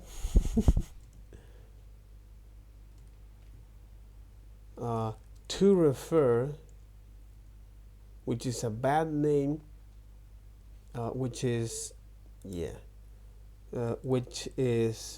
is something that browser implementation set that as __ proto __. Okay. So, which is a bad names to refer, and it creates all. As we'll see later on, when there is actually a property called prototype. So, which is a bad name to refer. Which is a bad name to refer. This is a terrible name, proto. The spec name was even worse named. So, anyway, whatever. This is a hidden property. The pink stuff is the hidden properties, and underscore proto will have a little link to where, Seth? The user function To store. user function storage is what we passed into object.create that gave us the empty object with the hidden reference up. And note, people, yes, it says user function store. Do not think that means we're copying user function store onto here. We're just saying make a link up to it, make a reference to where this object is stored in memory, such that when we return out this object, it brings with it its little hidden bond up to, through the _proto_, its bond up to user function store. Same thing on this object. It's under. It's underscore proto underscore bond up. So, who would like to talk through the lookup process here now in terms of our proto reference? David, I knew from the look in your eyes that you wanted to. User one, where is it? In the global scope. So we'll take a look at the global scope Let's call it global memory. The reason is or the global memory. scoping in JavaScript has a slightly more complex aspect with its static scoping. See hard parts. So I prefer to use the term. How many times am I allowed to pitch other hard parts videos? As many as As you many like. as I like. Okay. See hard parts closure. So I prefer to use some sort of memory where we're storing it. Yeah, and we'll find user one. Beautiful. And then, David, what are we looking for on user one? What does JavaScript look for on user one? Does it find it? It does not. Does it panic? Is it error at this point? In IE, yes. Looking for on user one. What does JavaScript look for on user one? In our global memory. Does it find it? It does not. Does it panic? Is it error at this point? In IE, yes. Does it? I don't know. Maybe. Perhaps that would be pretty tragic if that were true. Fundamental feature of JavaScript. Instead, it uses JavaScript. And I want to call it this. It's prototypal nature. It's prototypal feature. It is a feature of JavaScript. That means when JavaScript does not find the method on the object directly, it does not immediately give up. Instead, it goes and looks on what hidden property, David? Proto. The The proto. proto property, not prototype. We'll see that later on. Exactly. Which is the proto. So when for example, okay, in our case here with this, for example, when we write this code and run it, when we write and run this code, like this, so JavaScript will take a look at the property. We'll take a look at the property if that exists on it is okay. If that exists on it is prototype, which is different from proto. Okay. The place where the prototype, the place where it has it is own properties, okay, it will take a look at if that existing it is prototype, this blueprint, okay, a blueprint of the place where it has its own properties. If it's not, exactly, if it's not there, it will invoke the dunder proto dunder, and they call that from, this is a Python theme. It will invoke the underscore the dunder proto dunder, and the dunder is just this thick that stayed at the bottom of a bottle from the state at the top of the state at the bottom of the bottle from boiled cane sugar in the distillation of rum. So in any case, the dunder, it will invoke the proto, okay? It will invoke the proto, which has, okay, which hold a reference from the object, okay, which hold a reference from the shared properties from an object which hold a reference from a shared object from a shared objects. It will do that until underscore underscore proto on the dunder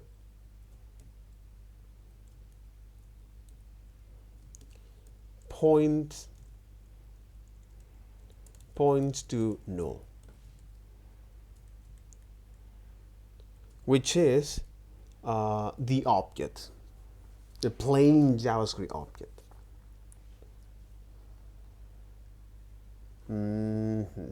This is the mechanism. Okay, this is the mechanism. Yeah, the mechanism. That's right, the mechanism.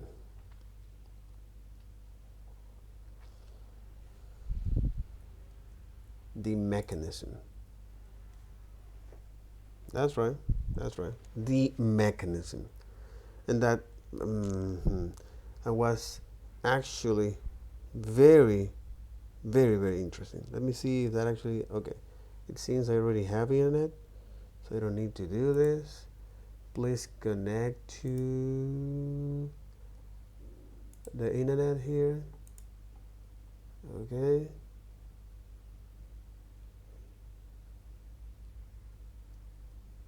There you got it. Do that. Please. Okay, let me refresh here. And then we got it already. Yeah, we got this. So now things started to make a lot of sense. By looking at the specifications and truly understand that what's going on anytime you create an object, especially with the object of create that is behind the scenes, is now looking at the prototype, which contains the properties from this object. If it's not there, all right. So let me now look at the reference that I have from another object that was shared to me through the prototype change, which is here. Yeah, damn it. Totally different thing. The proto property. The dunder, proto, dunder. The underscore, proto, underscore. Double underscore, proto, double underscore. And it sees there a little link up to what? The user increment store. User function store, yeah, where we find what? Increment. The increment function. We can then grab its code, create an execution context to execute it. So, I mean, we're going to see a ton of complexity laid on top of this, but this is fundamentally a good solution. This hidden feature.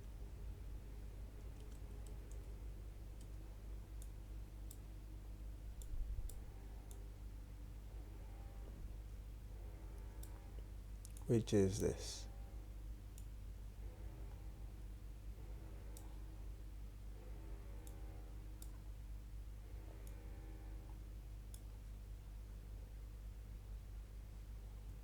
Feature of JavaScript known as its prototypal nature, that means we can not give up when we don't find something on an object directly, but instead go looking elsewhere, turns out to be like profoundly useful. And whereas other hard parts have lots of new concepts, we're going to see that really in OOP hard parts, this is it. This is the underlying feature. This is JavaScript's prototypal nature. Now, it's going to turn out it gets...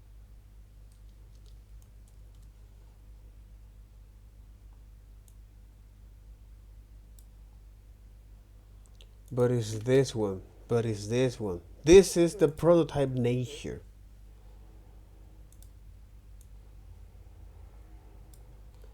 But this is the prototype nature, man. No.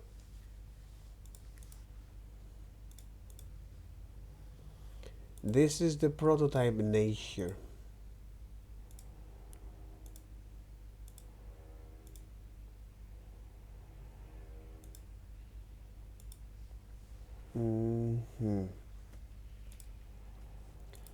This is the prototype nature, fellas. What? Oh, there you go.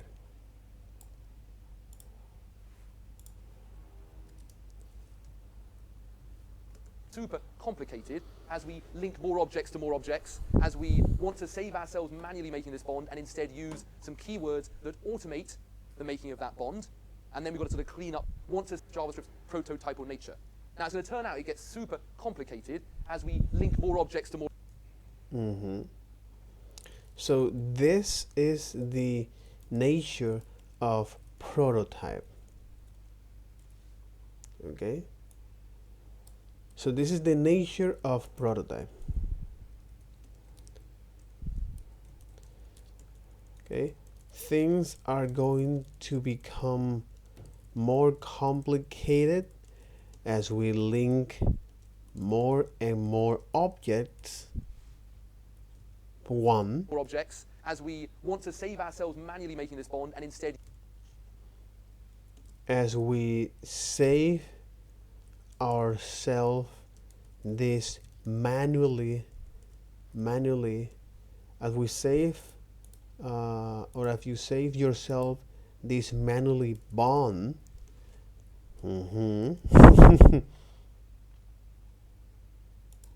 as we link more objects here,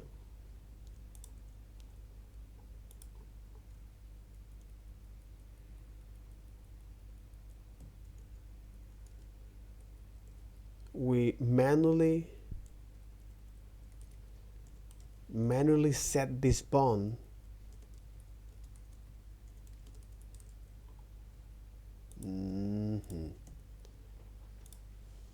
use some keywords that automate the making of that bond. Manually set this bond, some keywords to automate that bound. And then we've got to sort of clean up that code, and it gets pretty complicated around the new or the class keywords. Use some keywords that automate the making of that bond, and then we've got to sort of clean up that code, and it gets pretty.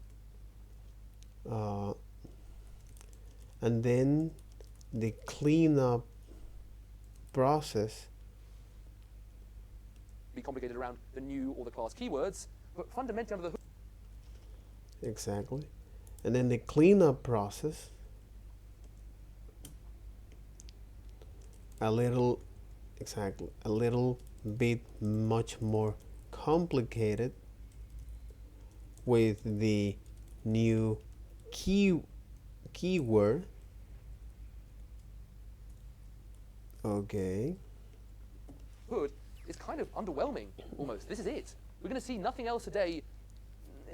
Everything else we face today is going to be JavaScript trying to clean up this process, and in doing so, create more need for understanding, if that makes sense. Sort of looks cleaner, but to actually use it effectively, we're going to need to. They're going to add little bonus bits here and there, which make it more complicated, more and more complicated. It'll look cleaner and cleaner, but under the hood, it's more and more complicated. We're going to go on that full journey. Exactly.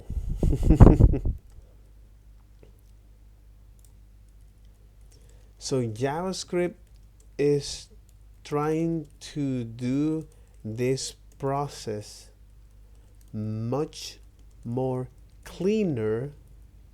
Makes sense. So JavaScript is trying to do this process much more cleaner. So JavaScript is trying to do this process much more cleaner, but underneath the hood is quite complex, all of this mechanism. Okay. Today. All right, so we have successfully found our function, even though it is not on our object. Oh, let's have thumbs at this point. I have no idea what happened here. I'm clear. I have clarifications. Everybody's thumbs out. It's absolutely okay to have clarifications. Terry, is that a clarification? Or a weak thumb? Weak thumb. Okay, good. All right. Problems with this one? There are no problems. This is beautiful. Maybe it's a little bit long-winded, folks. Once you start thinking about your application as objects that combine the relevant data, name, score of a user, with the relevant functionality, the increment login function, in reality, there's a lot of those. You start doing that for everything. Even if, for example, you were, had one. They sometimes call these instances. I don't love that name. It's not really in the classic sense an instance. Even if you only had one object required, so for example, or one of a thing.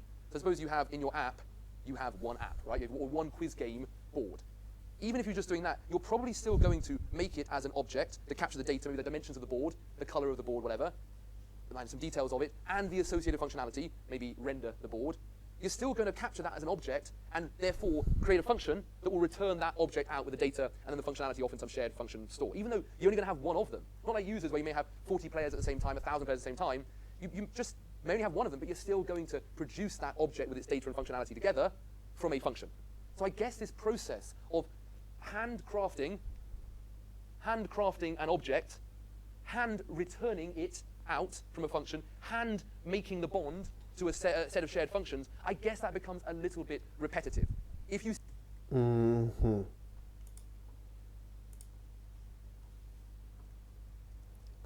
So this is now reflections. Yeah, the reflections here.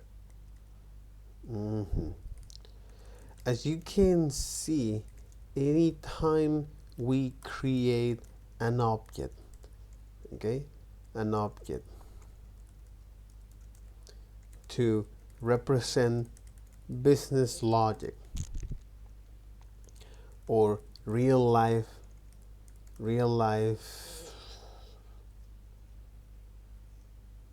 objects, okay? So you can see anytime we create an object to represent business logic or real life objects, okay? So as you can see, anytime we create an object to represent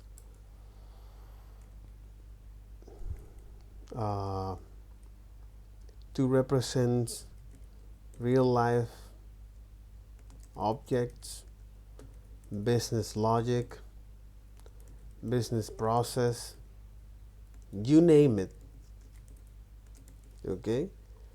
As you can see, anytime we create an object to represent business logic, business process, you name it, okay? Which is that.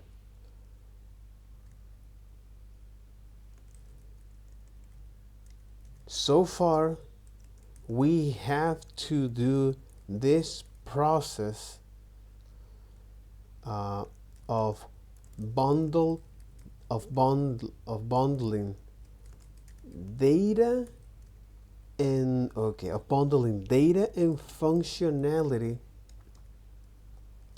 a handcraft and repetitive process, which is okay, all right, oh my god, a handcraft and repetitive process, okay, a handcraft and repetitive process. start thinking about everything you do as objects with data and functionality bundled together, with the right data and the right functionality bundled together, and you're going to produce them from functions, you're making a lot of objects by hand. You're making a lot of, you're writing the creation of the object. So far we have to do this process of bundling the proper, or the bundling the relevant data and functionality, a handcraft and repetitive process. Yeah, because okay, this is the data from our users. This is the functionality that our users can do. Okay, this is the data from our users, or this is the data from the orders. This is the functionality that we can do on the orders. This is the data from products. This is the functionality from products, so on and so forth. And it quite becomes, quite repetitive. The local label, you user in this case, the returning of that object out, the bond to the shared functions. You're doing that by hand. You're writing out a lot. Other languages say, no need. Other languages say, do not fear, we're going to give you functions that just make you objects that you can then add properties to. JavaScript doesn't. Other languages say, no need. Other languages say, do not fear, we're going to give you functions that just make you objects. That you're writing the creation of the object with a local label, new user in this case, the returning of that object out, the bond to the shared functions. You're doing that by hand. The creation of with the right data and the right functionality bundled together, and you're going to produce them from functions, you're making a lot of objects by hand. You're making a lot of, you're writing the creation of the object with a local label, new user in this case, the returning of that object out, the bond to the shared functions. You're doing that by hand, you're writing out a lot.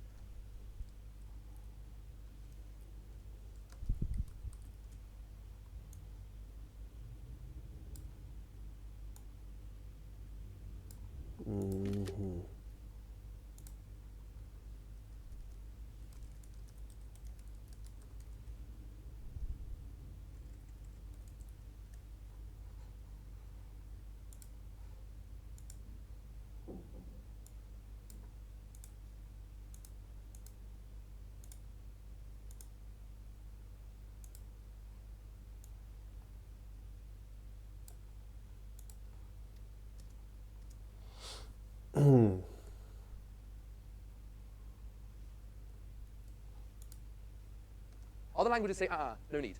Other languages say, do not fear, we're going to give you functions that just make you objects. So other language say you don't need to do this. We'll gonna give you objects that you can then add properties to. By hand, you're writing out a lot. Other languages say, no need. Other languages say, do not fear, we're going to give you functions that just make you objects that you can then add properties to. Exactly. We're gonna give you objects that you can add properties to.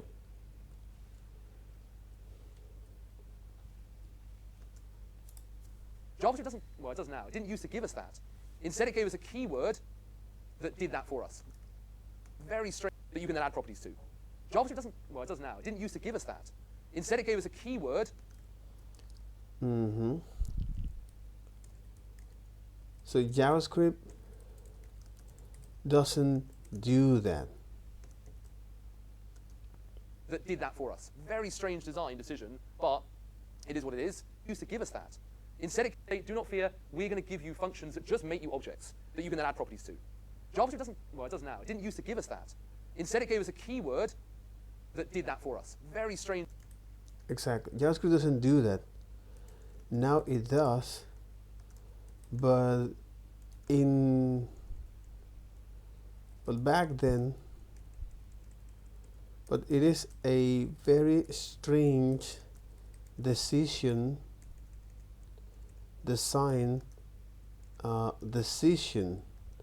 of not giving us a keyword for that.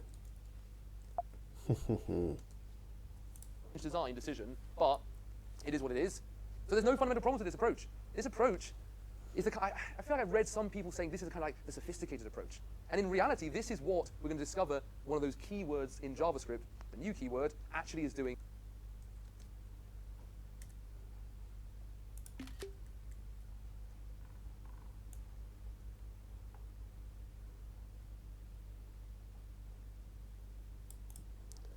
So what about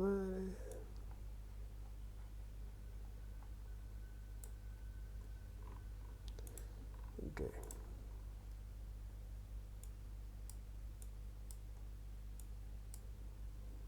Exactly.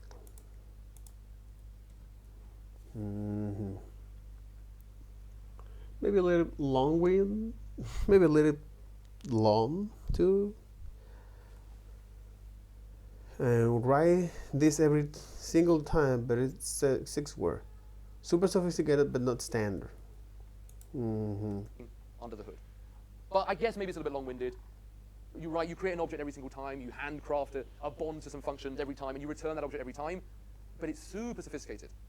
But JavaScript designers said, okay, we're going to give you a tool that will automate these pieces, the making of the object. Okay. So JavaScript designers say we're gonna give you is okay. So JavaScript designer is gonna we're gonna give you is a keyword, is the keyword,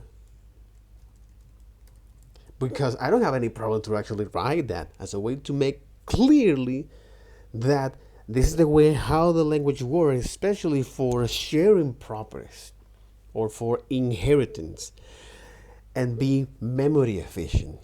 So that's the idea behind the prototype change, is to be memory efficient while we can share properties from different objects. So the inner mechanism of doing that is something quite interesting, as a way to gain more perspective of how do we get here. And I think this is something very, very important. No matter which language faculty you want to learn, and also a very important thing is that it's not your fault that the word it is what it is, but it's your responsibility to get it. Let's talk about that later on. But the idea is, for example, when I did that on React, as a way to understand how do we get here, because a lot of people actually say, hey, hate is cool. Hating is cool. But once you realize how do we get here, what are the things that people previously passed through, and realize that this might be, even though it's not a perfect solution, but it's a very good one. All right. Now, once you know that, once you know how do we get here, then you will embrace complexity. In the case of React applications, once you know what this application is doing, or in this case this framework is doing for you built on top of JavaScript, which is allow us to render components, which is quite fantastic, and it have a particular way of doing that. You have core React concept like hooks, custom hooks, effect, how you can render lists, also how you can interact with forms, on control and control forms. From that, how you can is look at the different way of actually defining React components, the functional, the class way, and also see how you can now have dev tool that allow you to test and debug this rendering.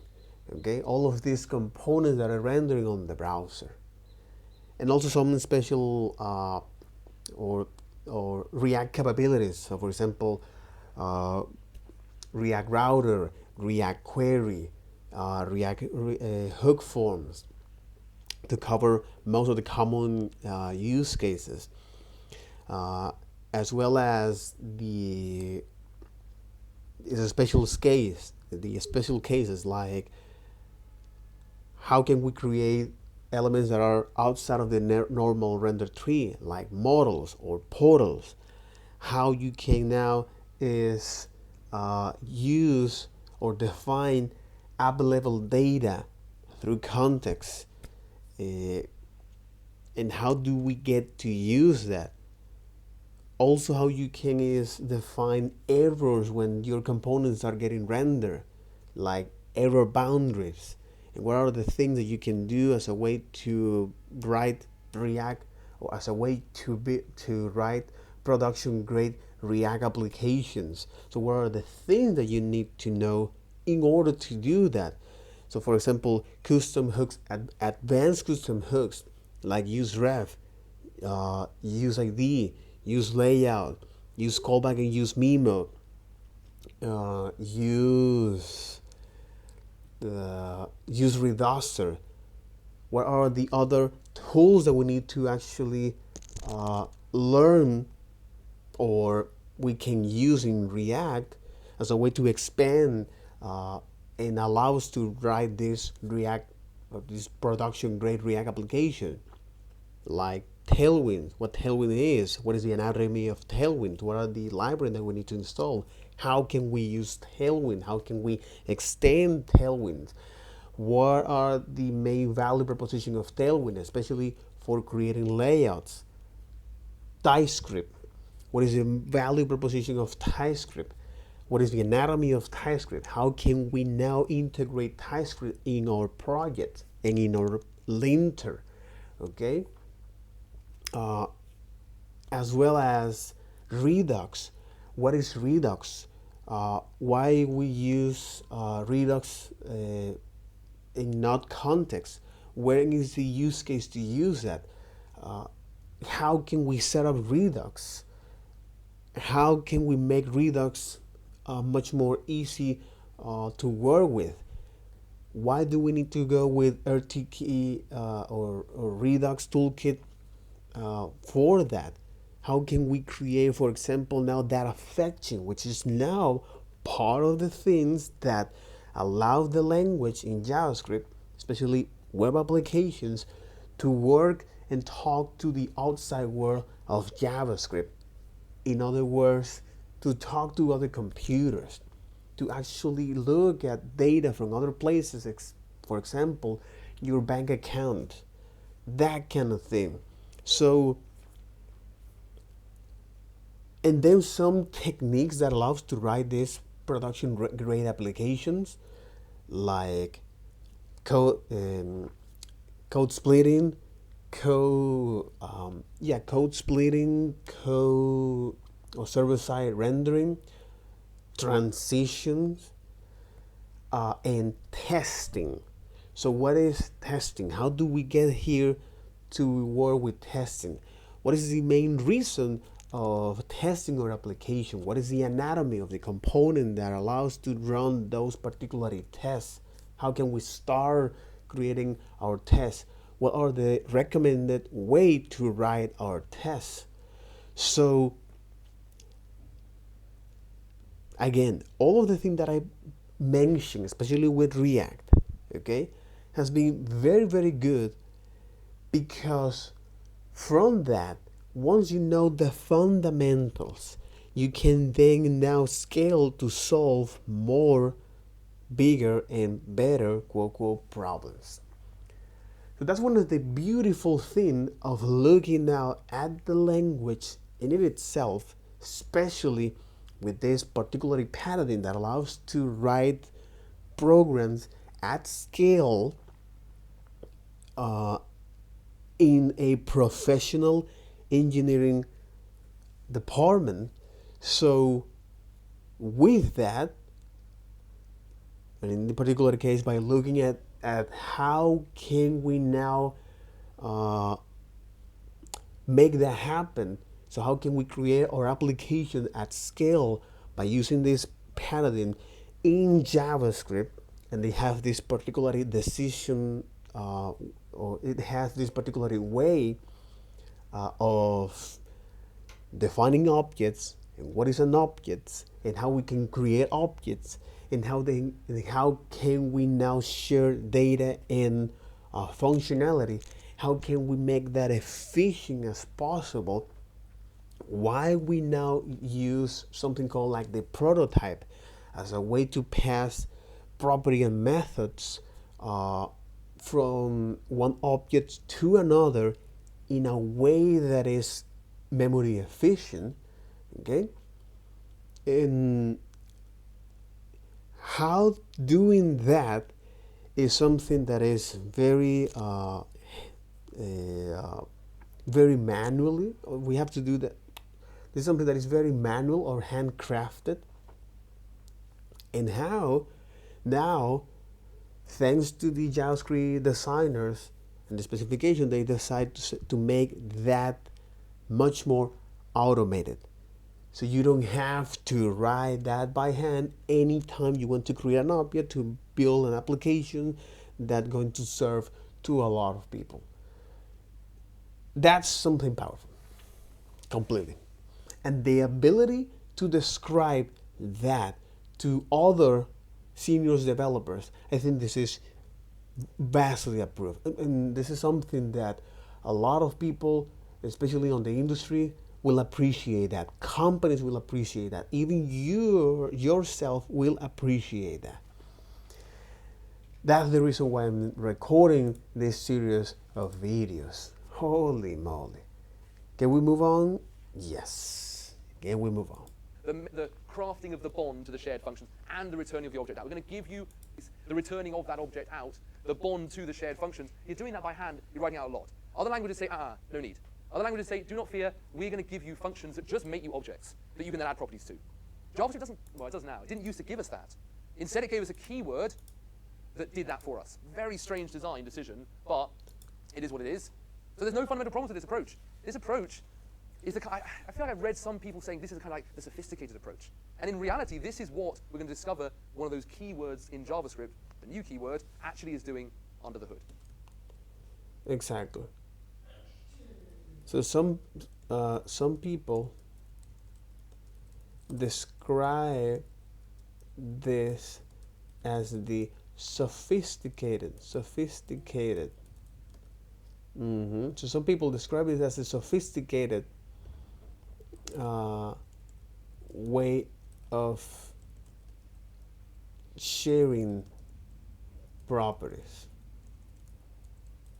Okay, of way of sharing properties or inheriting properties.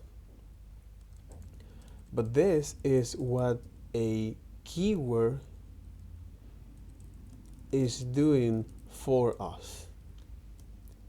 Now enters the chat the new. Well, I guess maybe it's a little bit long-winded. You create an object every single time, you handcraft a bond to some functions every time, and you return that object every time. But it's super sophisticated.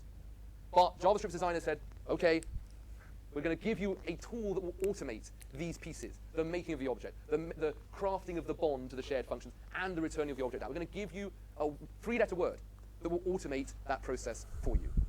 That three-letter word is, everyone together? New. That wasn't everyone together, but nevertheless.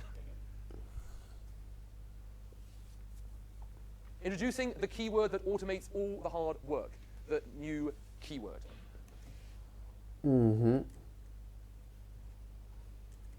So this is now the new keyword. New and this keyword.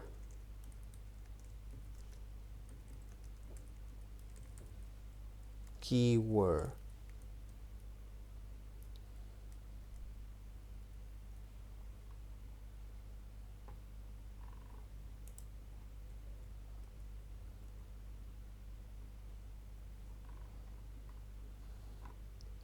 And that is the new and this keyword.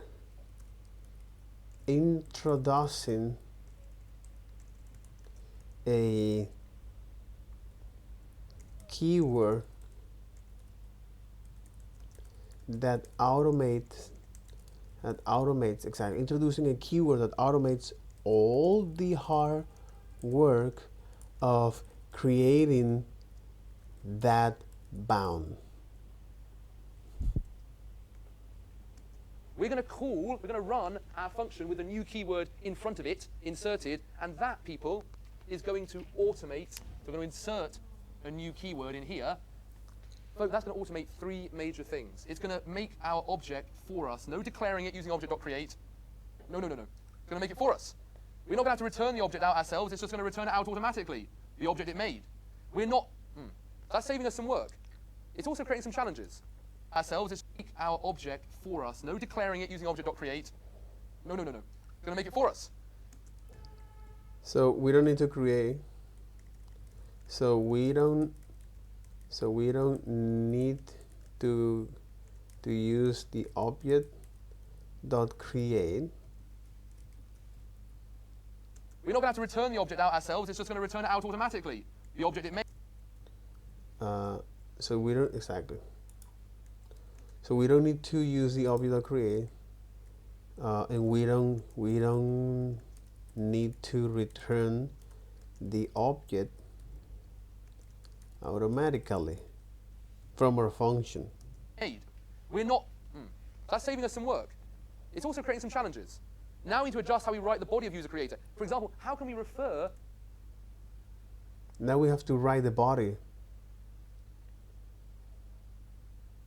How do we write the body of user creator? To this auto-created object. Before, the object we created was done manually by us. We referred to it to add properties to it using new user. We declared an object, new user, and we referred to it as new user. But if we're not going to write that line of code and instead it's going to kind of be automatically inserted for us, how are you going to refer to it? JavaScript gives us a keyword to refer to it. Michael, what do you know what it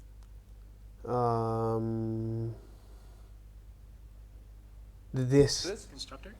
No, this. Spot on, Chris. Oh. The keyword This. this. Exactly. Damn, son. Okay. So now that we don't need to do this, like so, you know, you got this. Exactly. So now that we don't need to do this,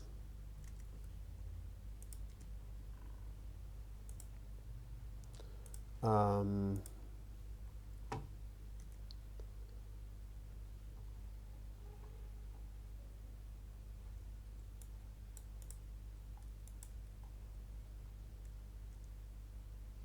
this is the old way.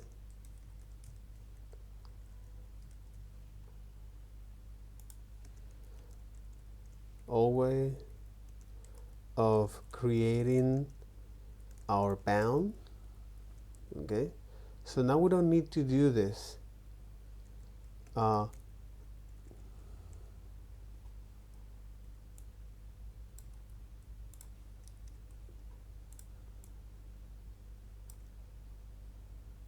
Okay,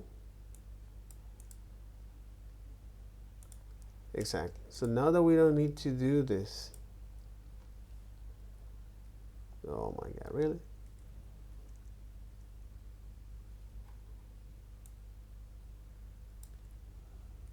Holy fuck.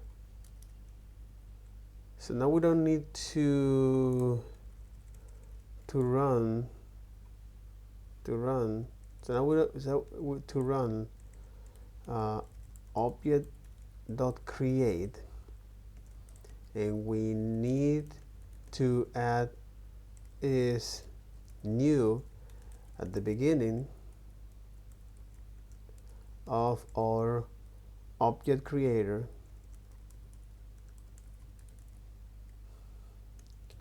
How can we know about the, or how can we access to the properties of this object?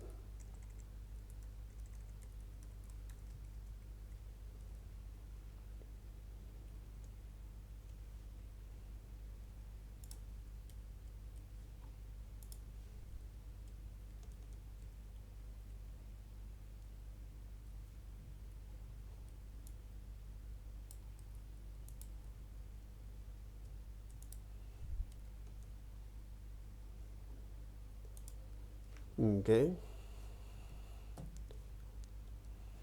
But also, there's another challenge.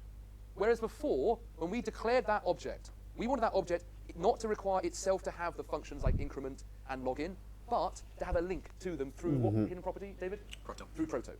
But now we don't get to make that bond ourselves. That object's being made automatically. And we want to save ourselves making that bond. So where the hell are we going to go and how are we going to make that bond to a set of shared functions? And not only that, that set of shared functions, that object of shared functions, how are we going to make a bond to it? Or, alternatively, is there some place that we can put those functions such that JavaScript will know to automatically make the bond to them? Is there some special place? So rather than us declare an object with a label and make the bond to that labeled object, Exactly. instead, JavaScript give us a place where we can put those functions. But all of the objects that get returned from running user creator with the help of this new keyword will automatically get a bond to this set of functions. But where can we put them?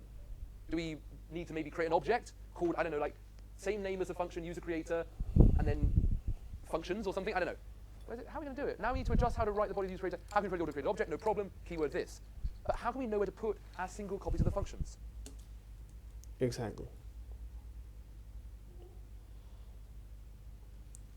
So with the this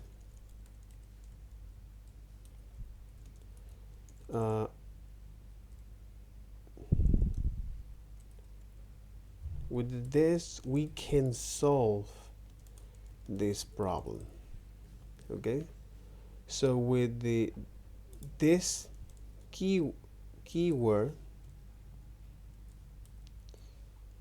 we can solve this problem.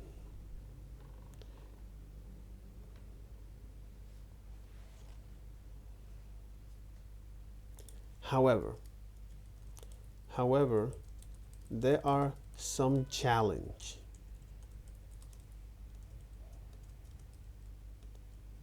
It's like, how can I access to my object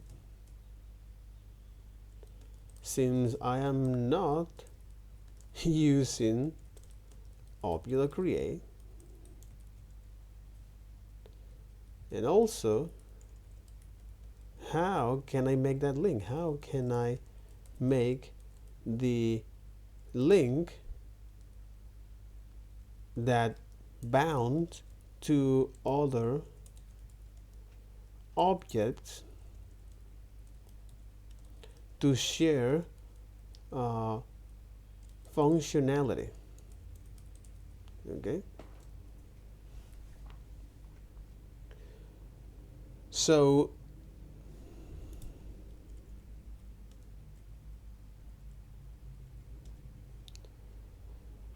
for the first one, so for the point 1, okay, so 4.1, this keyword can solve this problem. All right. Huh. Functions are All right, objects. we're going to just a brief interlude in this so that we can discover how JavaScript thinks about functions and whether it thinks about functions like user creator in such a way. Okay. Unless you have these functions that actually call that prototype for us as a way to look up for the as a way to create the link that there. they give us a little place, a little object into which we can store our functions and know that JavaScript will make the bond to that object. To understand that, we need to understand one of the most puzzling things in JavaScript, although I think after a bit it becomes familiar, but one of the most puzzling things in JavaScript, that functions are both objects and functions. Let's see it. We're going to map this out over here in our little bonus bit of board with a new memory over here. I'm going to try and write this way. What here are we doing, Elliot, in line 1? Declaring a new function multiplied by 2. Declaring a function, multiply by 2. There it is, This saved is as a a function. reference here, declaring a function here. Huh, perfect. Next line. Huh. What's there to do, Elliot? Add a new property, store. Add a new But it's property to a function. Also not. Ah. Okay.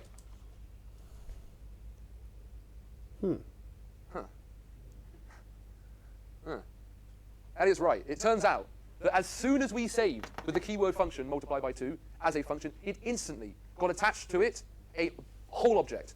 As soon as you declare a function in JavaScript, it is a function, what I call function object combo. They are never functions alone. They are function object combos. Now, most of the time we don't really care because we're not going to use the function's object bits, but we absolutely are in object-oriented programming. So as soon as you declare multiply by 2, we don't really care because we're not going to use call function object combo.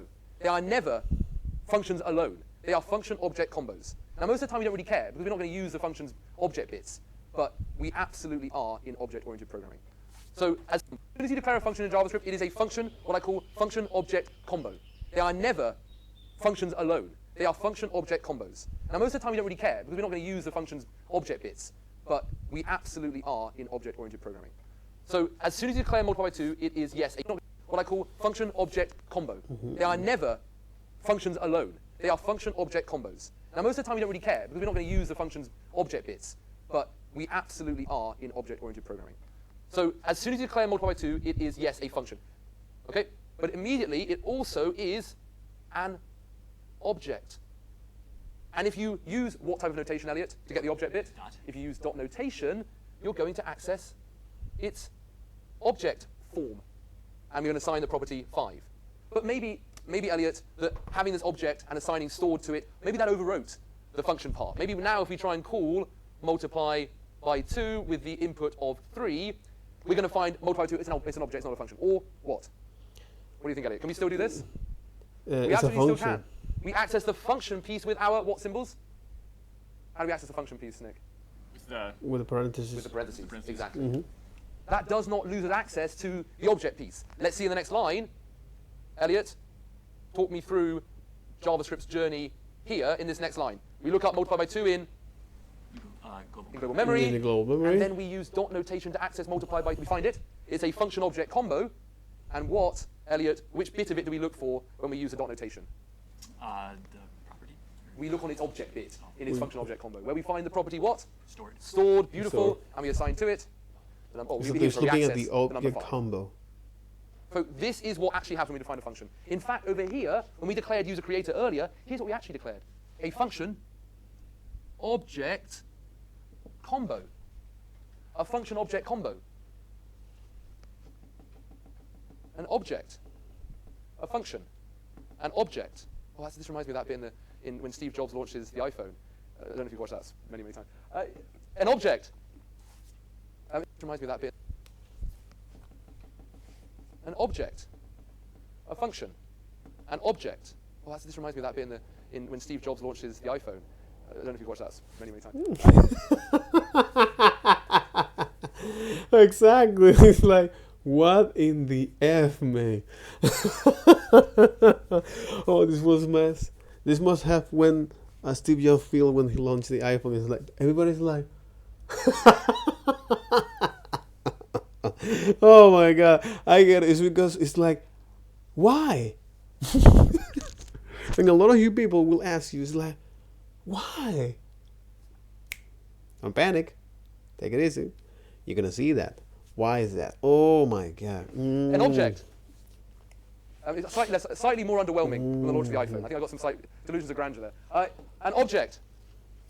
Well, what do we need to store our functions? That we want this function, when called with a new keyword, to return our objects, but those objects have a bond to some object full of functions, and we don't know where to put those functions, because we can't put them in an object and give them a name like we used to.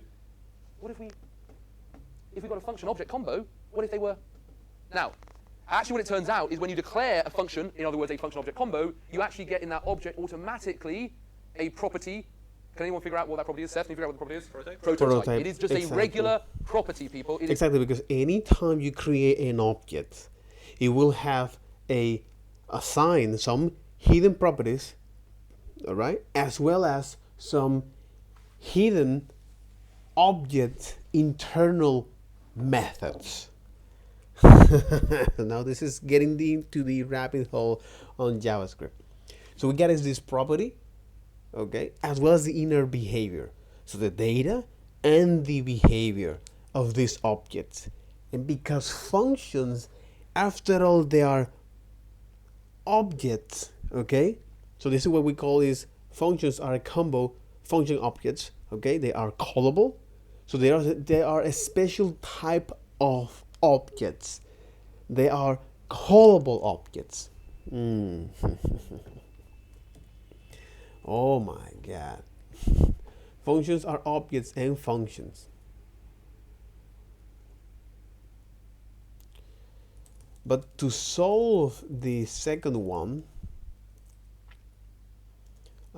we need to take a look at what functions are after all. And that is when we get it here. Functions are objects and functions. So functions are objects and functions. Exactly. Functions are objects and functions. Oh my God. Okay.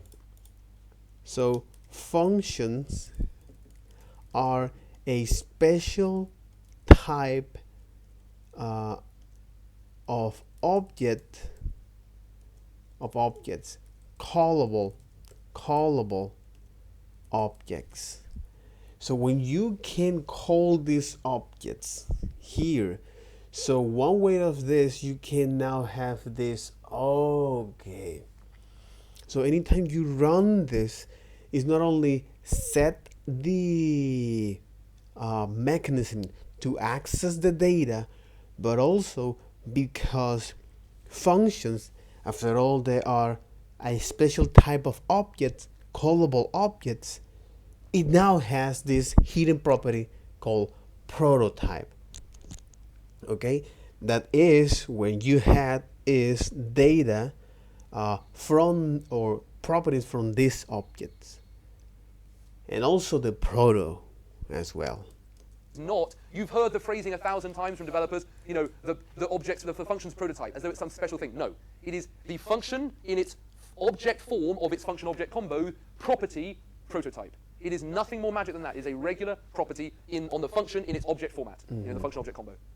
One second, I promise. And that is nothing more magic than that. It is the function in its object form of its function-object combo, property, prototype. It is nothing more magic than that. It is a regular property on the function in its object format. Because it is funny. It is funny because here is when you say, hey, you know what?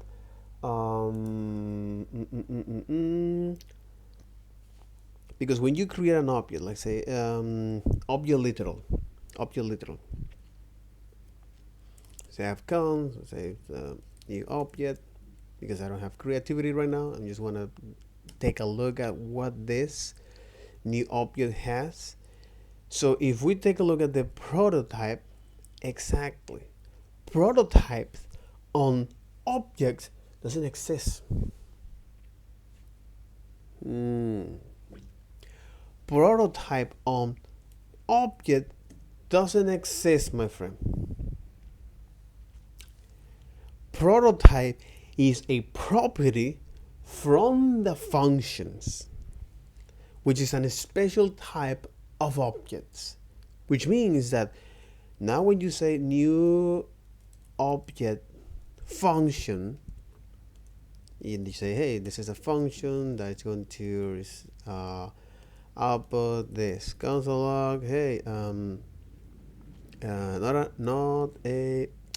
this is I am a function. I am a function object combo, fellas. Okay.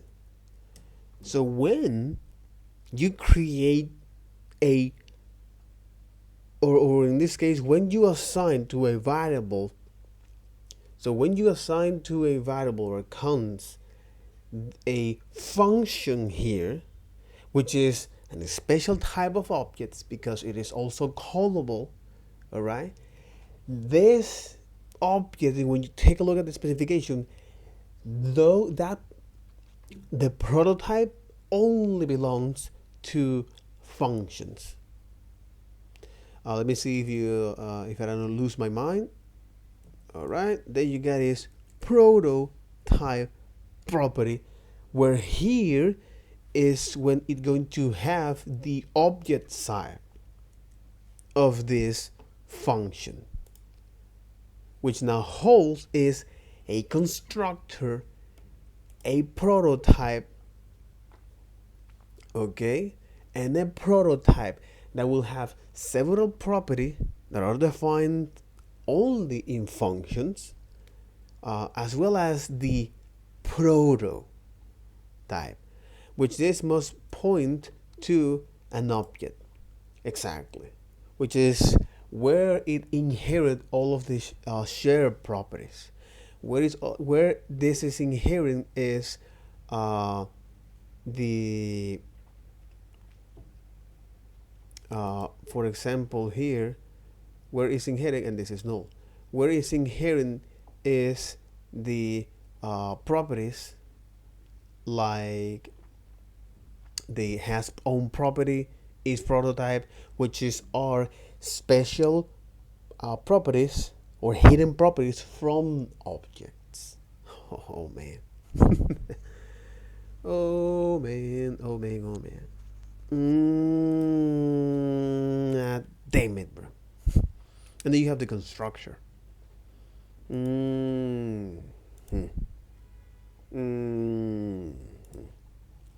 So functions are a special type of objects, callable objects, that when you create a function, okay, behind the scenes it is, okay, when you create a function behind the scenes, it is a function and an object. In other words, it creates the prototype, which is a terrible name. It's a terrible name. Oh my god, it's a terrible name. It creates a prototype, okay?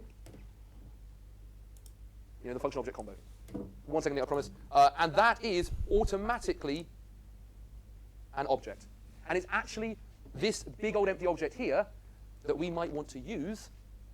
We might want to use to put all our functions in, such that when I call Prototype, okay, in other words, it create prototype where this underscore or double square bracket prototype double square bracket, okay, prototype here, which is when a constructor creates an object, that object implicitly refers to the constructor prototype property for the purpose of resolving property reference. The constructor property prototype property can be referenced by programming expression constructor.prototype.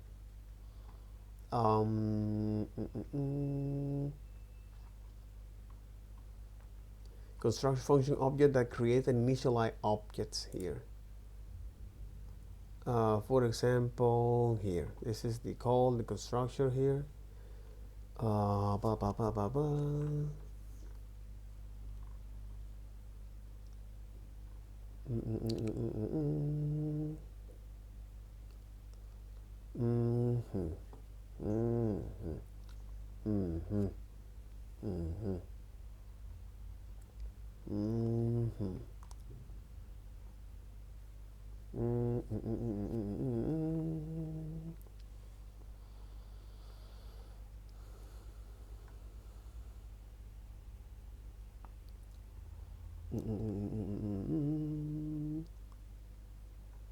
Functions, exactly.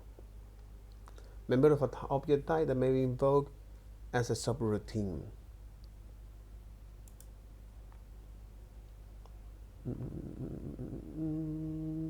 Function objects is this one.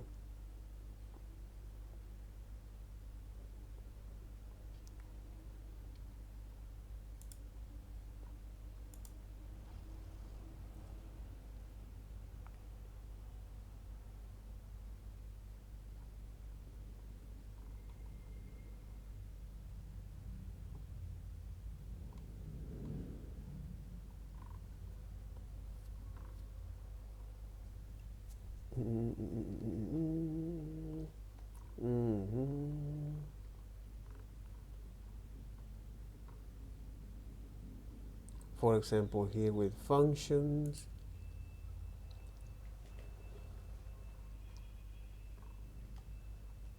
the function constructor here, property, exactly, function prototype, the value function prototype.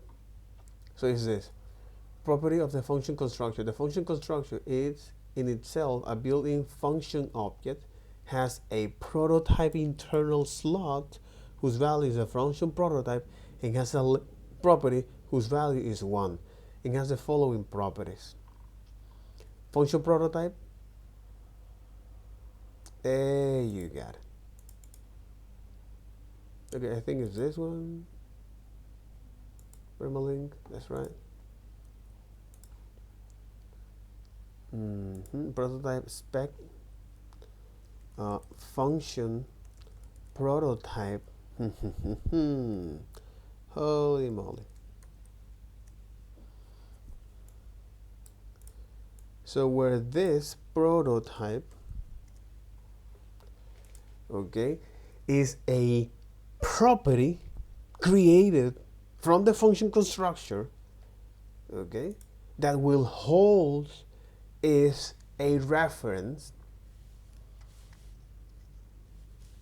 does not have prototype property, has a prototype internal slot whose value is the object prototype, okay. So where this prototype whose value is the object prototype,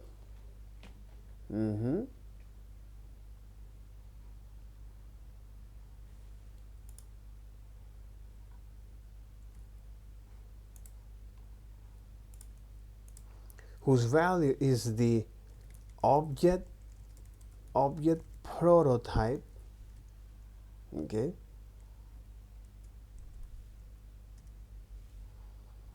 where is in there that we have all the data necessary to say, all right, now I want you to not only have all, it has all the inner mechanism to do the inheritance, to pass, to share properties from that.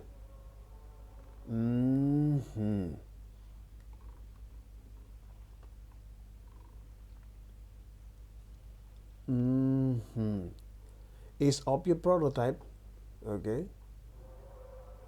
Property of the object prototype, as you can see here, is this one. Object of prototype. The property has attribute writable, enumerable, and configurable. Object prevent extensions. Object of key, object of seals. So object prototype object, like this one. So it has an extensible internal slug, value true, has an internal method defined for ordinary objects, has a prototype internal slot whose value is null. This is the object prototype. But the object in itself, like this, you can see object has, it also have a hidden property.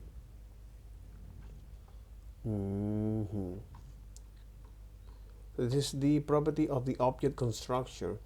It also have a hidden property of object instance.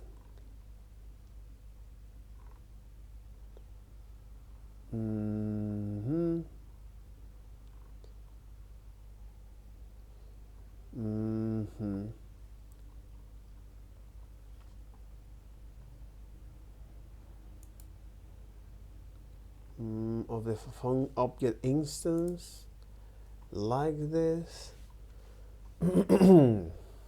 Of that. Yeah, but I get lost a little bit going track here. Function construction. I just want to know that the object here, that's right, that it contains this, as well as this property here, and call and construct.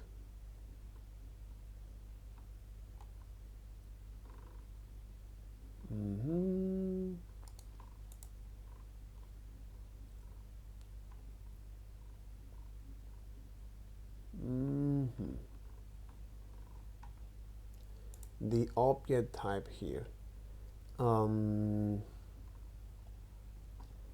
it is specified that each one of them has this particular property, but I don't see anything related to the prototype, or in this case to the proto. Okay.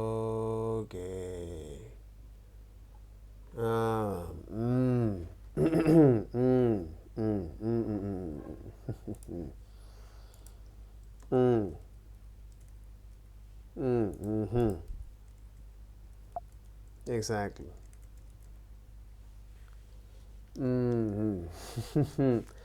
I get it. I get it. No, it's okay. It's okay. They create this quite confusion here. Okay. Yep. So where the prototype, whose value is the object prototype. Okay. Call user creator. When I call user creator with the new keyword, and it makes me my object inside automatically. We're going to walk through all of this, so not fear. It makes me my object automatically inside. It's automatically going to make its bond. Well, we can't manually make its bond to something called user function store. Instead, it's automatically, by the very nature of the new keyword, going to make its bond to the name of the function in its object format on the prototype property, that big old empty object. With the new keyword there.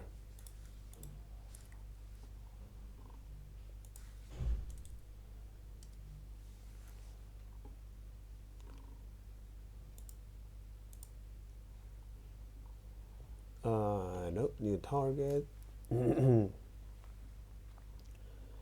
It's like no new keyword, bro. New expression here, exactly. A new an expression.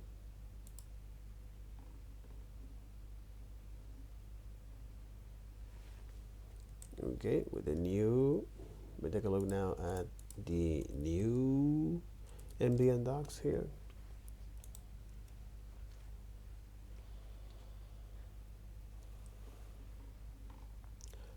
But in English, please, be my guess. So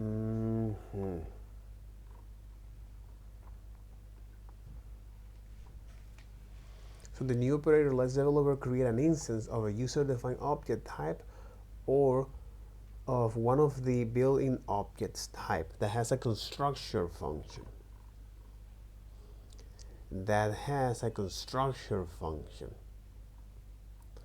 Points new instance to the prototype, which contains is the inner mechanism, to the constructor function prototype property if the property is an object. Otherwise, new instance state as a plain object with object of prototype as it is prototype. Meaning we better put our functions in there that we want the object that gets returned out to have access to. But we're going to walk through this line by line to make it really, really clear. All right, so we could use the fact that all functions have by default a property on their object version known as prototype, which is itself an object to replace our user function store object.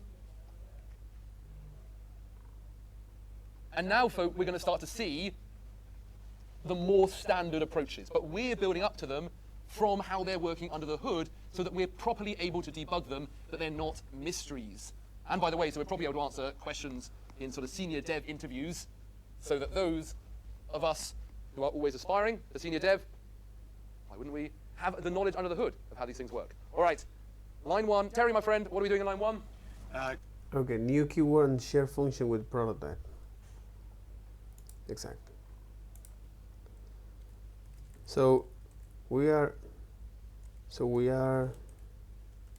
going to do this process step by step.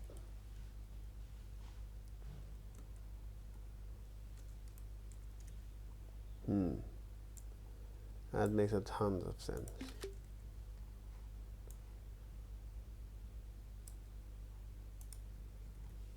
So that is new keyword and share function with prototype. New keyword, keyword and share, new keyword and share functions with prototype. You're gonna remove is the boldness here.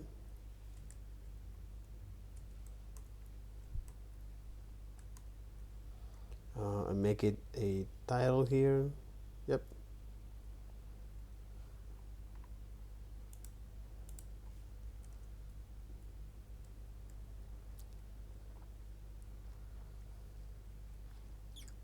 Creating a new function user creator. Exactly. Exactly, but We're creating. We're creating a user. Oh, do not think. No.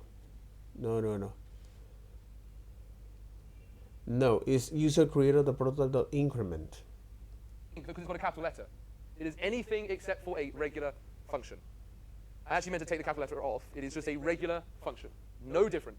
Capital letters don't mean anything to JavaScript. So user creator, the prototype increment. Okay, user creator is declared as a function. But does anyone else want to give me the full story of what happens when I declare user creator? Chris, you want to give me the full story? It adds an object. Exactly. It's This a is an function object. plus object. Exactly. And that So this is a function plus object.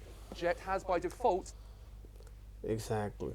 Has by default, and this function object has by default prototype. Terry, what property? Prototype. Prototype. Not proto people, Prototype. which is what, Seth? It's an empty A object. big old empty object. It's a Exactly. an object. There it is. Exactly. That was all from just declaring the function user creator. The code of the function, that's stored here. We access it to run it by using what notation to access the function code to run it? The Parentheses. The object is accessed using what notation, Michael? Dot notation. Dot small. notation. All right.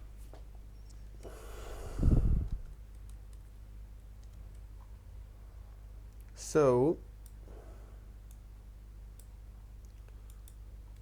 Can you please move on? There's there? our object. This is our access to what we're trying to do is run user to save ourselves so much of that work by using Is screenshot. Exactly.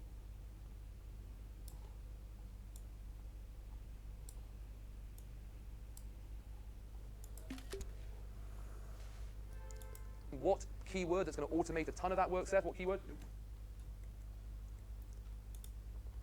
So step by step.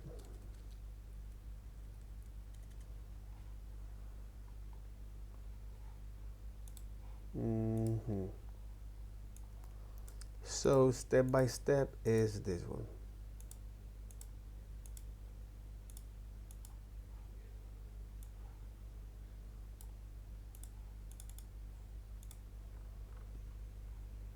So step by step is this one.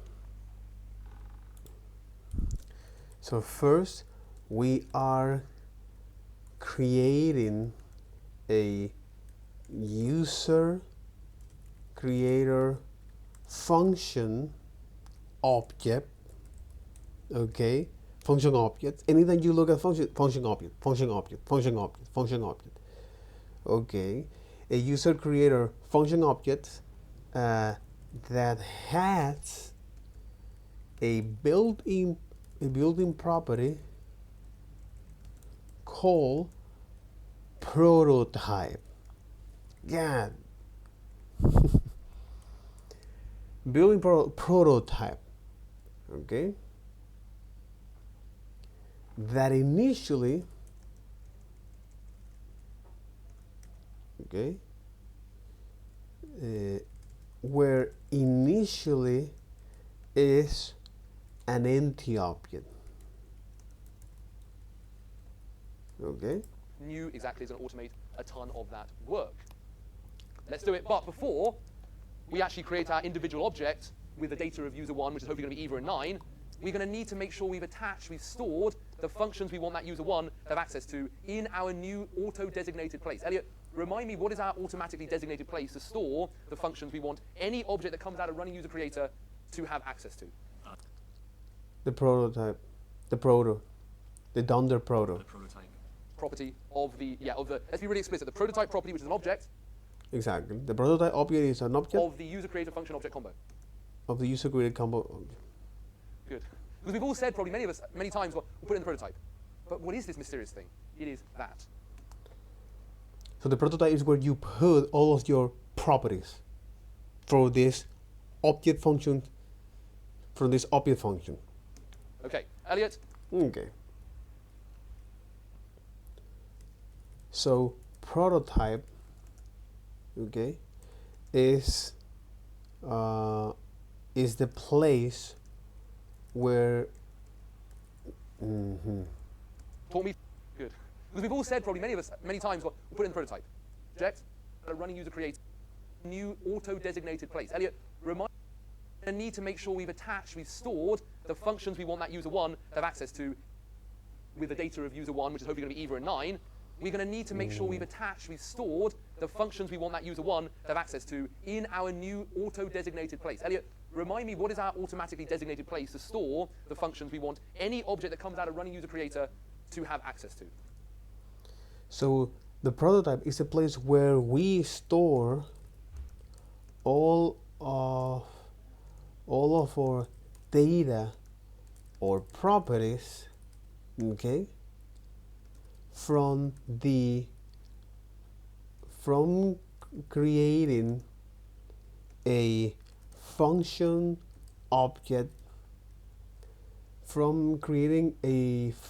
object, The prototype. Property of the, let's be really explicit, the prototype property, which is an object of the user creator function object combo. Good. Because we've all said, probably many of us, let's be really explicit, the prototype property, which is an object. So prototype is an object Of the user creator function object combo. except the prototype is an object of the user created object of the user created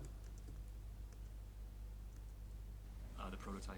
Property of the, let's be really explicit, the prototype property, which is an object of the user creator function object combo. user created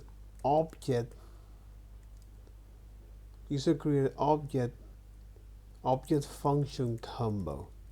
Exactly. Object function combo. Okay, so prototype is exactly. So prototype is an object that is created from the object function combo, which means that anytime you define as an object a function, it will automatically create this hidden property or this property for you.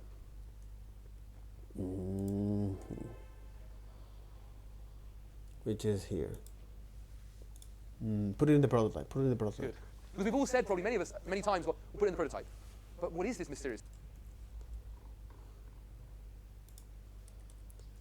So we have heard a lot of time people saying put it in the prototype.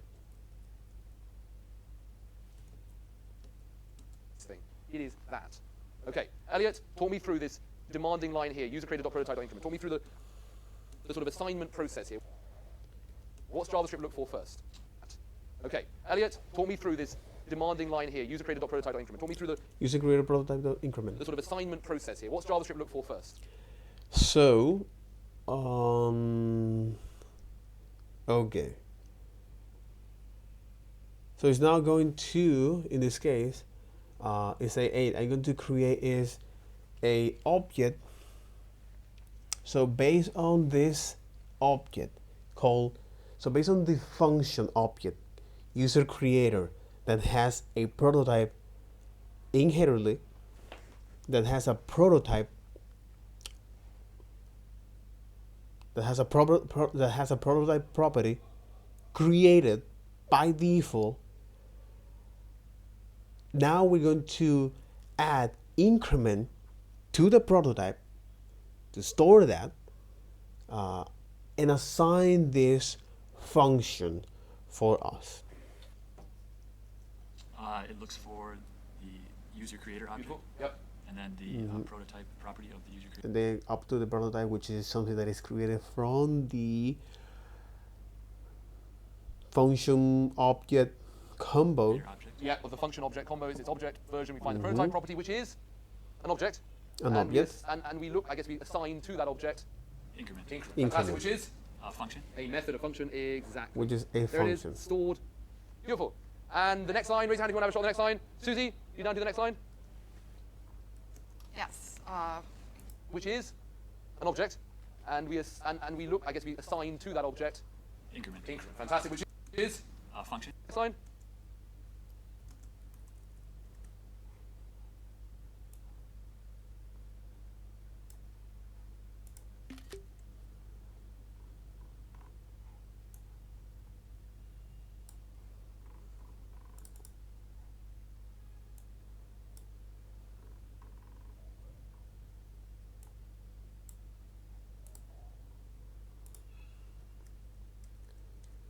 So by evaluating the next line,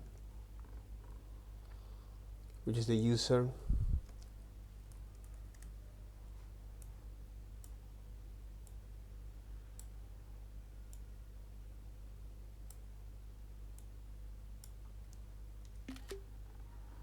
so by evaluating the next line,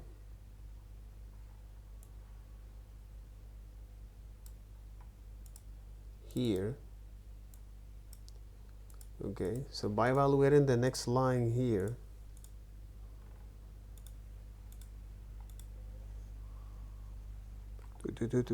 exactly, so by evaluating the next line here,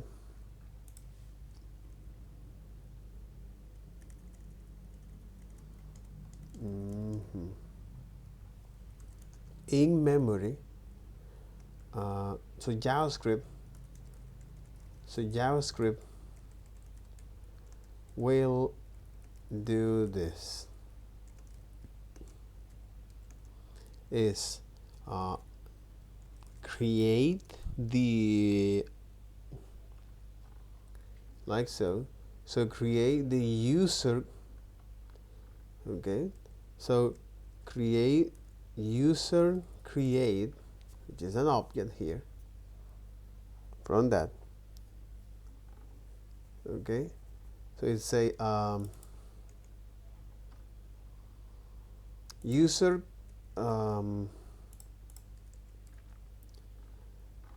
let's assign, it says let's assign user creator, let's assign increment, or let add increment to the let add increment to the user to the prototype property created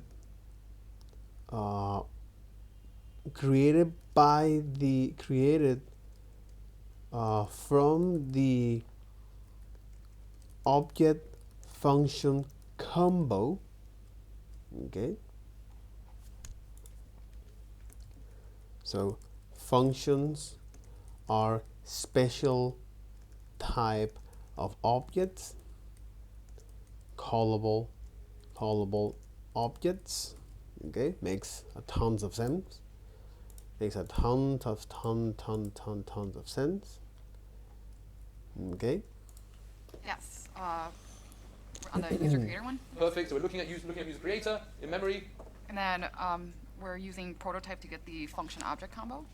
Yeah, so we're using prototype to get the object bit over the function object combo, yep. And that is itself an object into which we're storing what function? The login function. Fantastic. Storing the login function. There it is, stored on the object with a label prototype, which is a sub-object of the object in the function object combo, given the label user.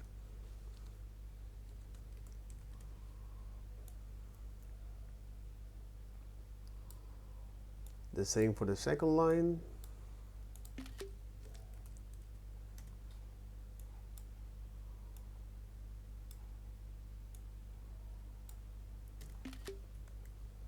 Exactly.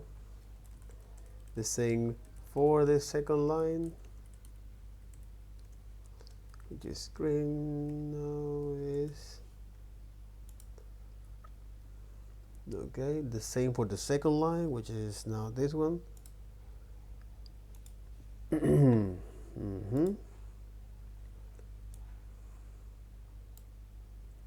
What?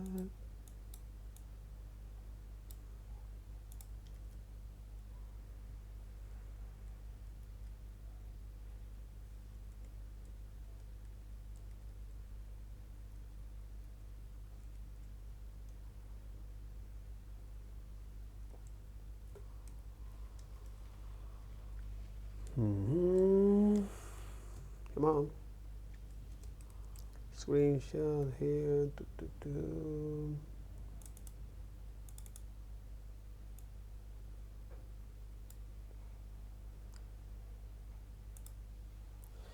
User created the prototype login. That is Finder. like so.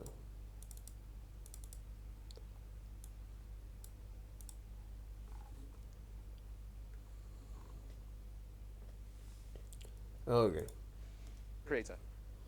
Good. That's our setup done. Now let's go ahead and create our object, our individual object that's got our personal data of that user, but that object will still somehow have access to increment, because I definitely do not see any assignment in user creator of an increment method. So where's that increment method coming from? We do not panic. We know we're somehow going to have a bond up to this object known as user creator dot prototype. Okay.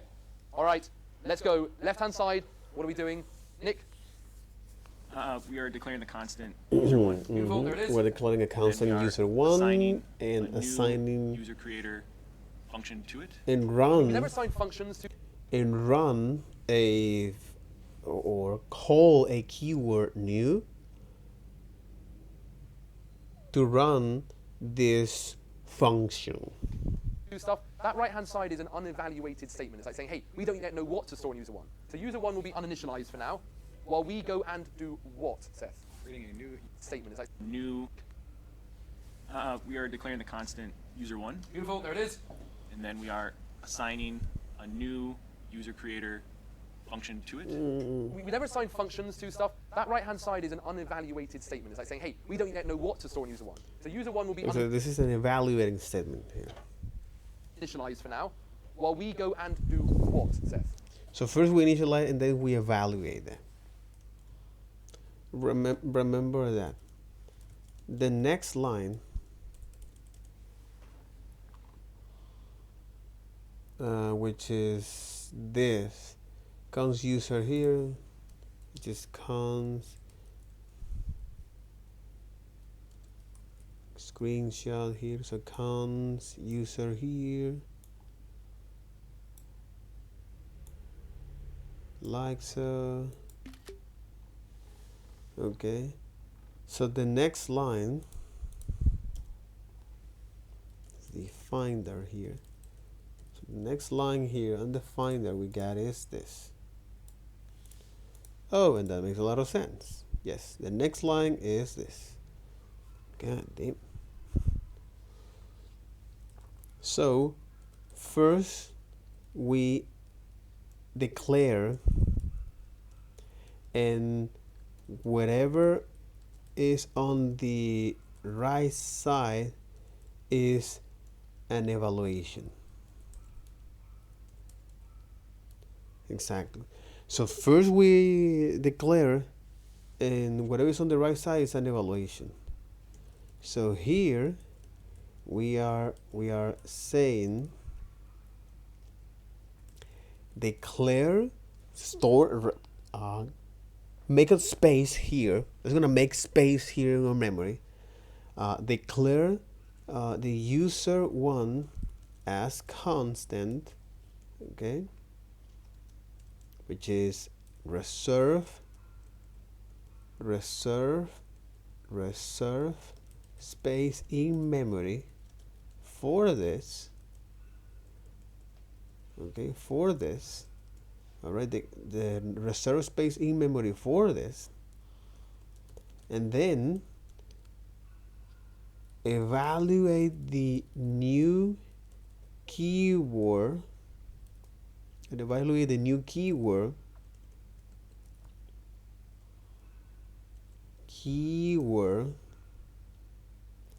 that run user creator function with the argument eva in 9 respectively. You know, it's like this, and runs the user creator. So declare, so one declares the user cons that in is this one, evaluate the new keyword that runs the user creator function. creating a new user creator object That right-hand side, this is why the new keyword is such a strange design. That right-hand side is just calling what function, David? User creator. Yeah, it's just calling a function, user creator. But it's mutating the execution context of that function. It's fiddling around with when we call that function, it's called the function. Okay. It's evaluating the new keyword that runs the user creator. When JavaScript evaluate the new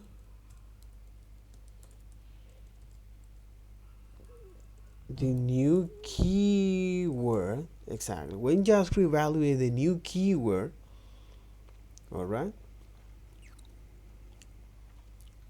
Yeah, that's right. So when JavaScript evaluate the new keyword here, when JavaScript evaluate the new keyword, it's going to mutate the execution or the function execution context. God damn it. Call user creator.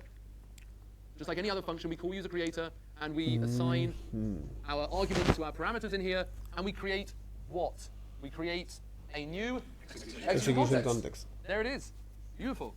But this execution context is going to have a ton of stuff done automatically inside of it because we're kind of manipulating it by inserting what word before calling it? New. New. The new keyword is going to insert a bunch of stuff in here for us, almost literally lines of code for us, so that we don't have to write them out each time. So new is going to so new is going to, that's right. So new, okay, so new is going to include several lines of code to automate the process of sharing data, or aka inheritance,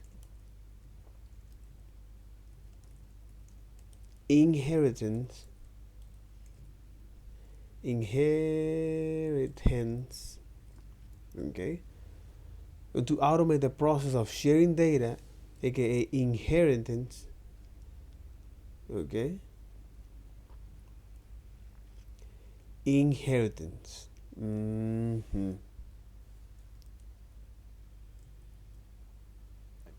What is the first thing that it inserts, Seth? Do you remember the first thing the new keyword's going to automate inside The this value? here?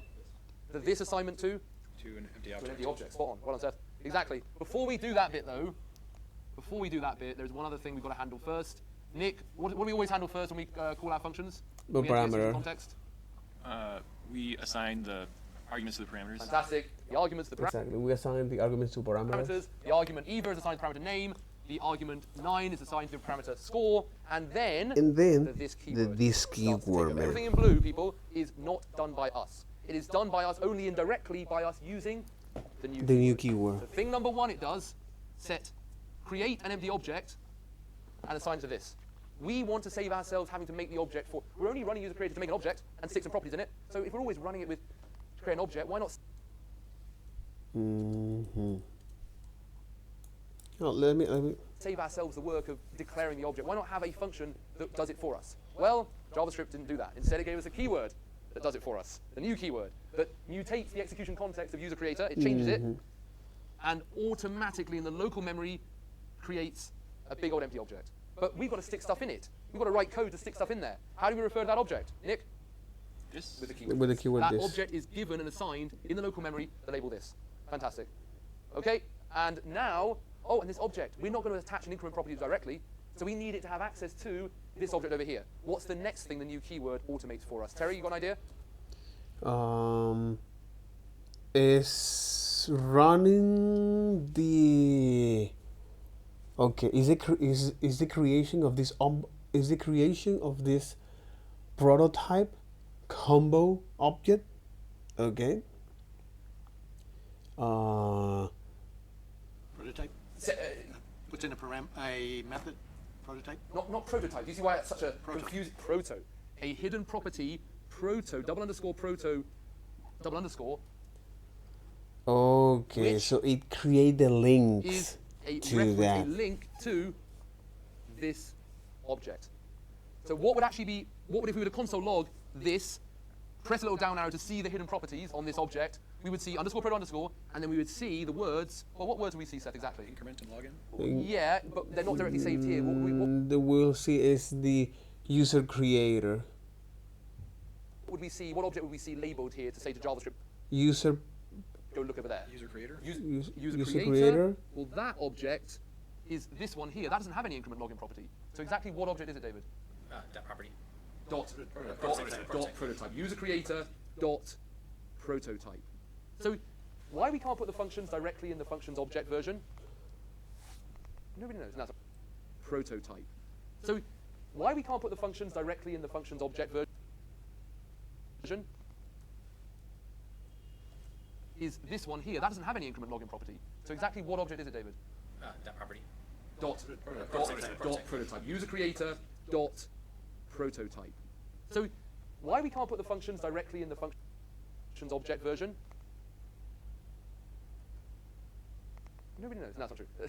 We'll see later on why. There's a good reason. But we have it as a sub-object of the function object combo, not the actual object itself. So it's not user creator, it's the user creator object's prototype property, which is itself reference. function. That's where we're putting our functions. Does that make sense, Seth? So that's where we have our proto link to.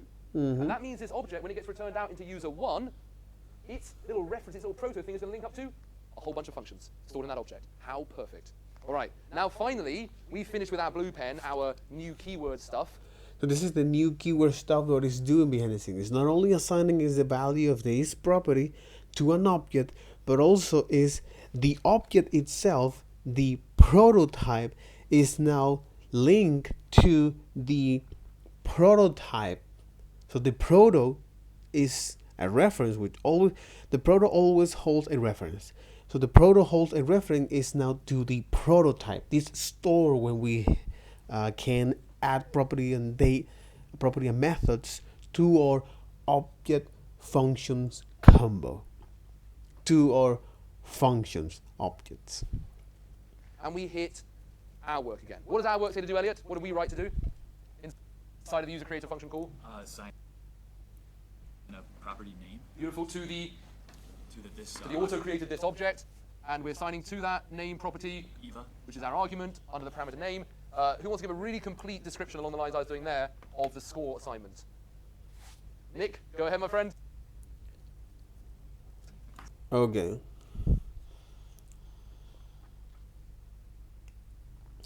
Let's go to define a score property on the this object with the value from score parameter.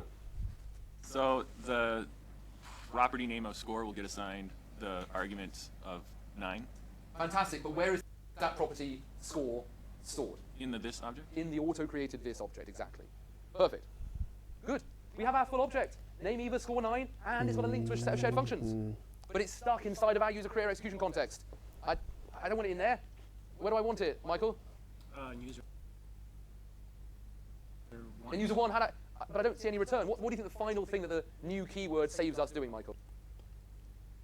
Is returning the return. Exactly. It's going to auto-insert. Oh, 2 was set the proto bond, and 3 is to auto-return is the the object. return there. So the final thing it does is to take that object and automatically return it at the end of the function into user 1. There it is. And there, folk, is our object with name, Eva, score 9. We don't even have and to manually hidden create that proto bound for bond us. to this set of shared functions. And all of that stuff in blue, including the hidden bond, was automated for us by the new keyword. Before we created an object with functions that we made the bond to directly, we could have called it anything. We called it user function store. We could have called it Terry's functions.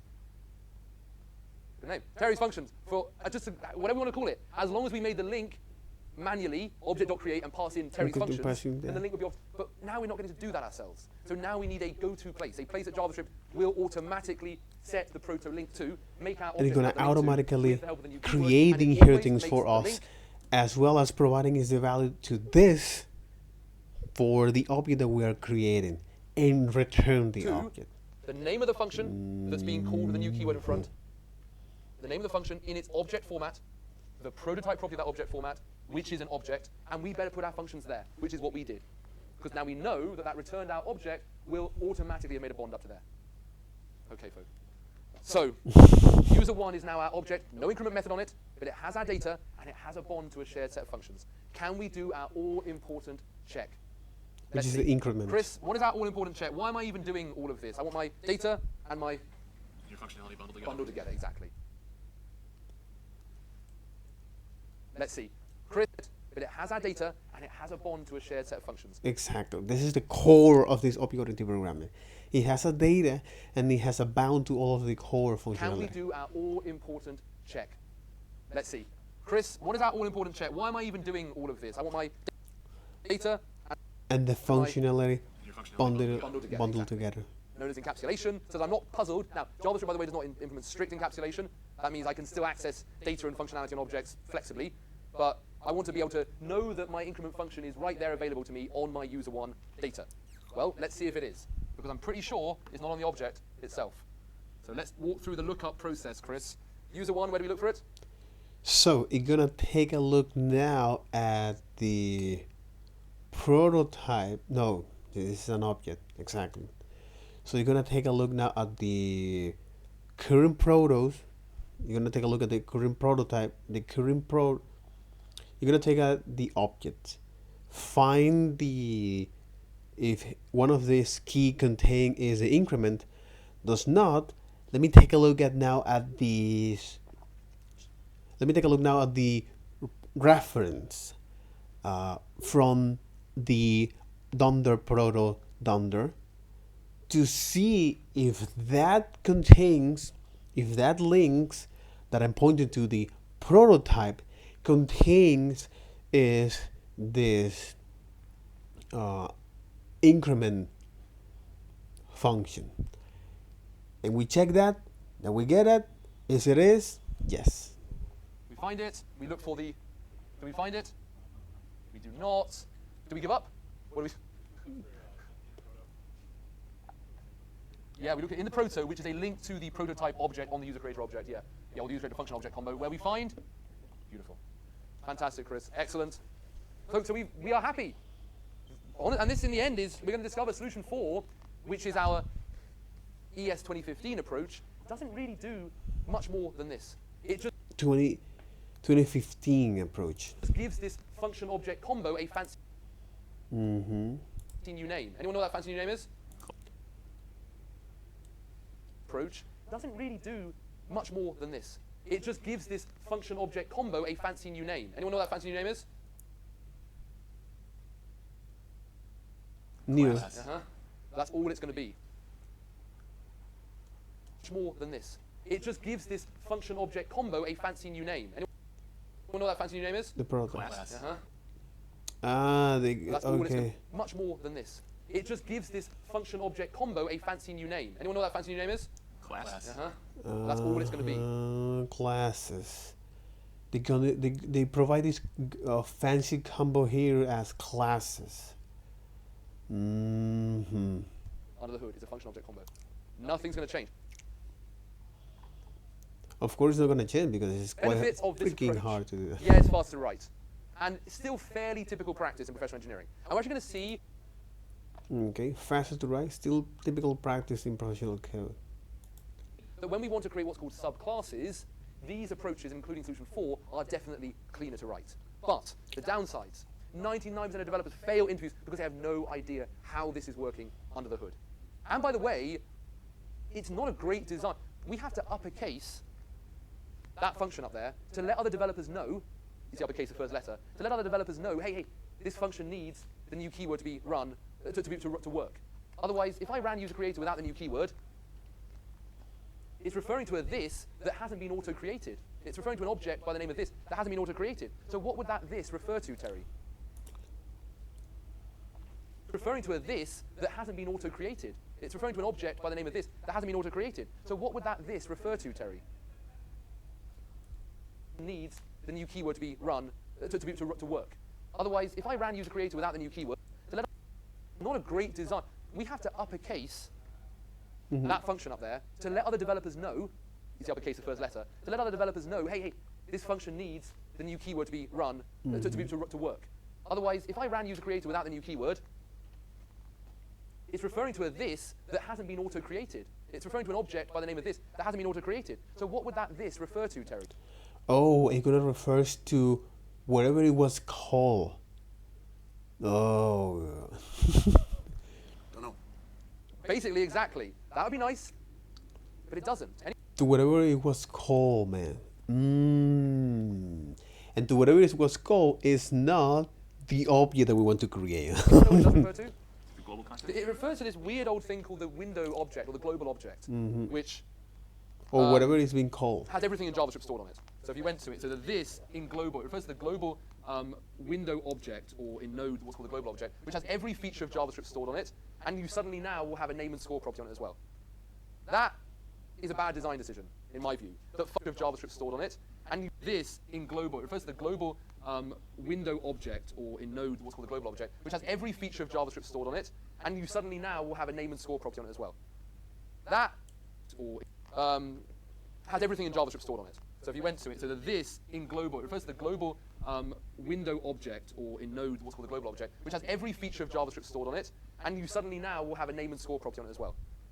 That is a bad design decision, in my view. That functions could sit there and fundamentally fail when someone else picks up the code if they don't know to call it with a new keyword. Now you might say, but I can see the this, so it's probably got to refer. So I should probably not need to call it with new. Yeah, but a lot of the time you create sub-functions in these user creator type functions that return out objects. You create a sub-function at the top, and you don't see the first this reference until way down. And you think your function's going to work fine, you call it, it does nothing. Because you needed to run it with a new keyword. So developers help each other out by uppercasing the first letter as an indicator saying, you better run me with a new keyword. But it doesn't change anything under the hood. It is literally developers helping each other out so that we know to use a new keyword. Okay, that's changed to solution 4. That's one of the benefits about solution 4 is that solves that problem. There was a quick question. Oh, yeah, go ahead. Going back to that code, or I guess the increment and login, those functions, those are object prototype combos as well. Or I guess the increment and login, those On the incremental login.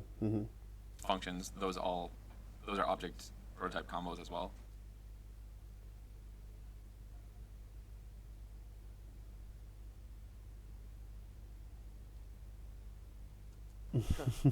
Yeah, Yeah, exactly. functions that are stored, they may be stored on an object, they may be stored on a sub-object of an object. But if it's a function, Exactly, but it's a it function. has a It has function the object prototype. combo. Now, It has a function combo object. all functions are. Do we care in this situation? We're not that bothered about it in this situation. We're going to see we are. We don't worry about the situation because after all of those functions, remember they are combo objects. The prototype, right? Not only have a particularly properties that are specifically to the functions, but also because it is an object, it also have a reference under the object shape proto that has now a link to the objects, to the object built in there, where inside of this object has a dunder, proto dunder, that points to null.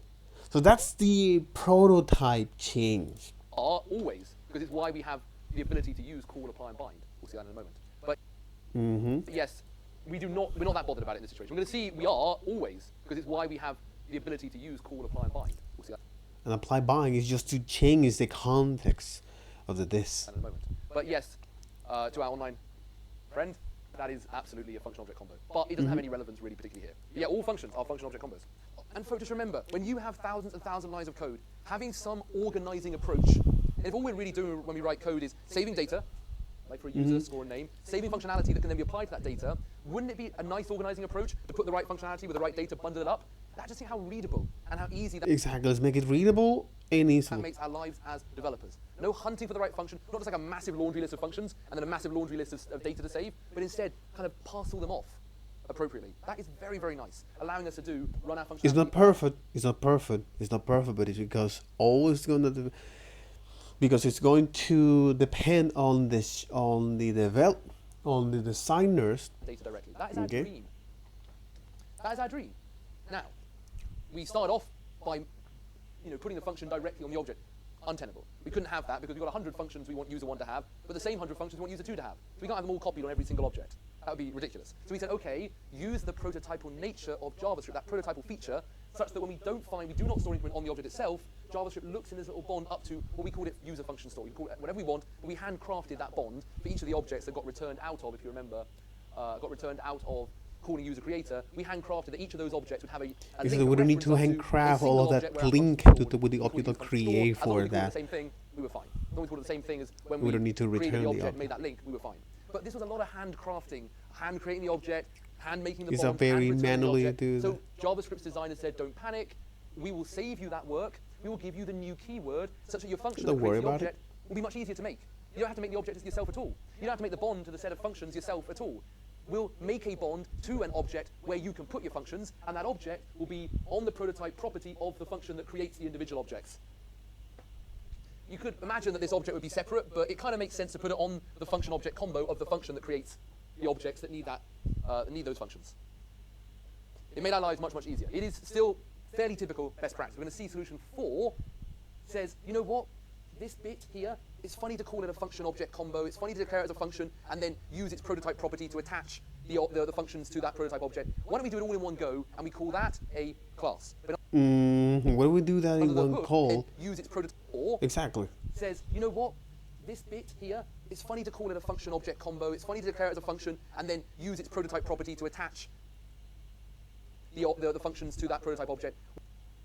Why don't we do it all in one go and we call that a Class, man.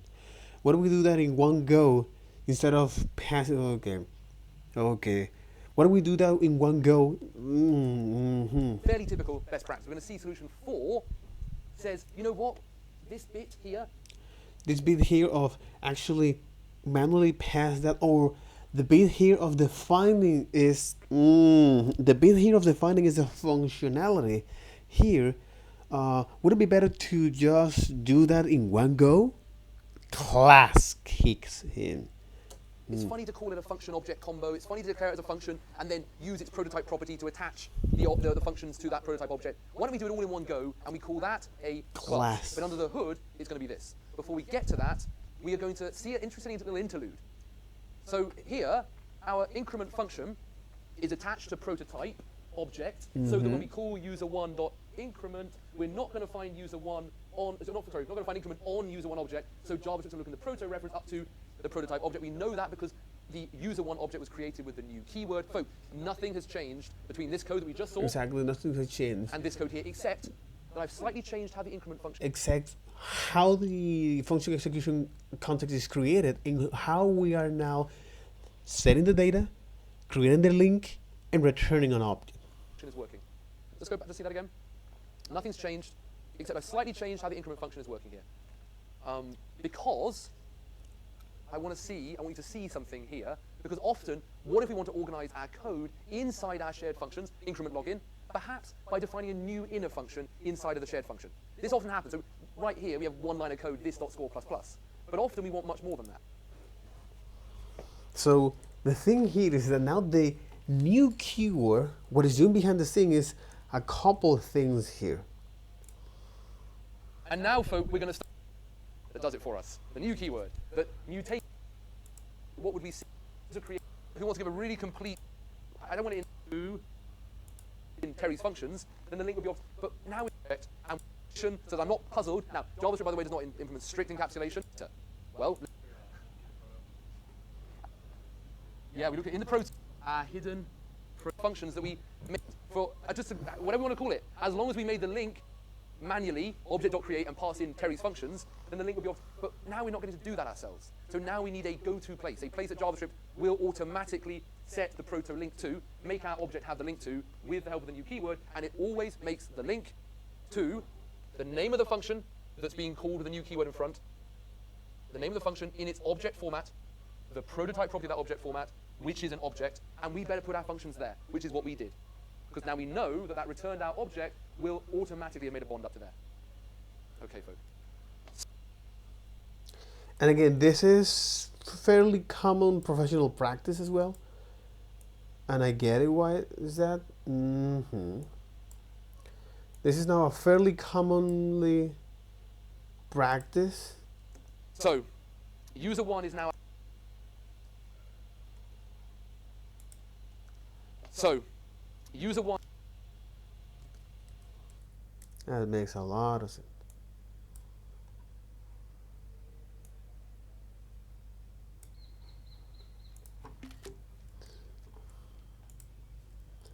So in blue, this is the thing that new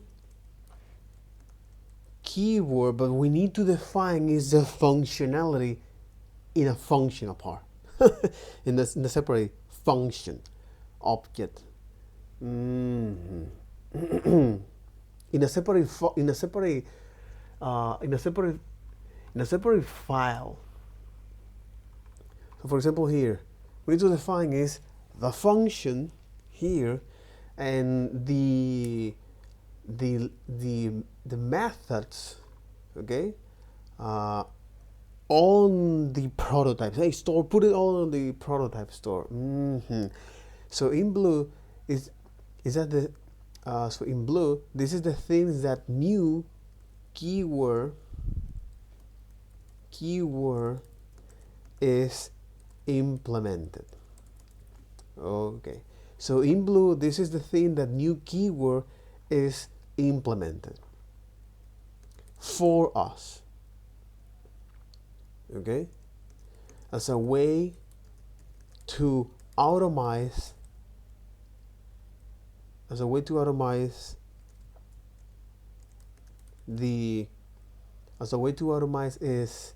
the reference for our objects,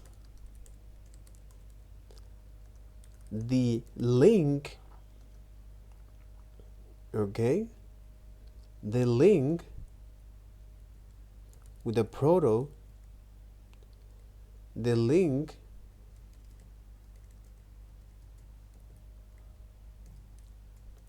the link where we want to, exactly.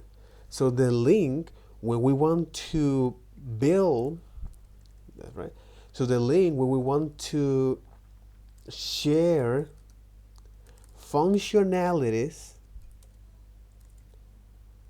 and return the object. So that's basically is what the new keyword is providing to us. That makes a ton of sense. That makes a ton of sense. That makes a tons of sense. Completely. Oh yeah, it is.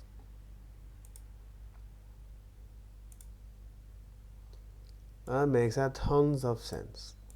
Like this one. So new keyword. So new keyword.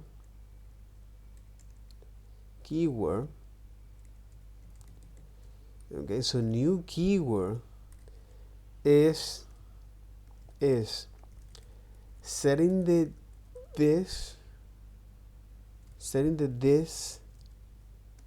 keyword,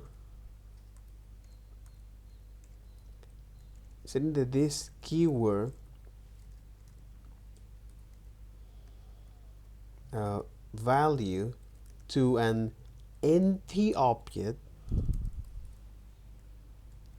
Okay, setting this value to an empty object, create the link, something that we can do that using object or create, but create the link on the dunder proto dunder, okay, like so, creates the link on the proto.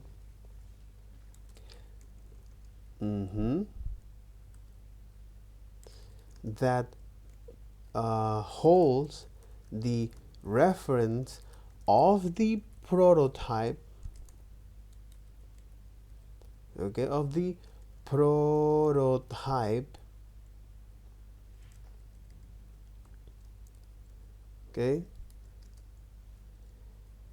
a property from a property when we create functions which are special type of objects, okay,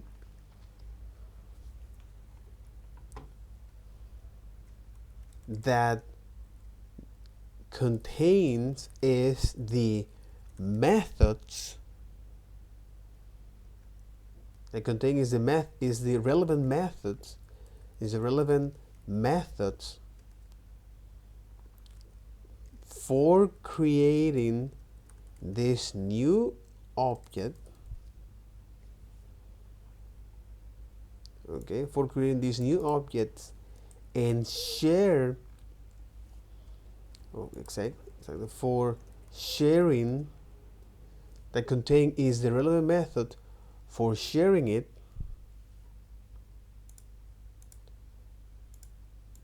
and contains the relevant method for sharing it, and then return the object with all of these references, and then return the object.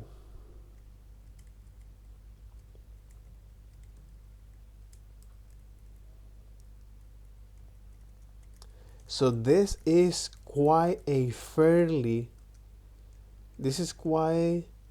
professional practice. Okay, this is quite a professional practice right now, okay,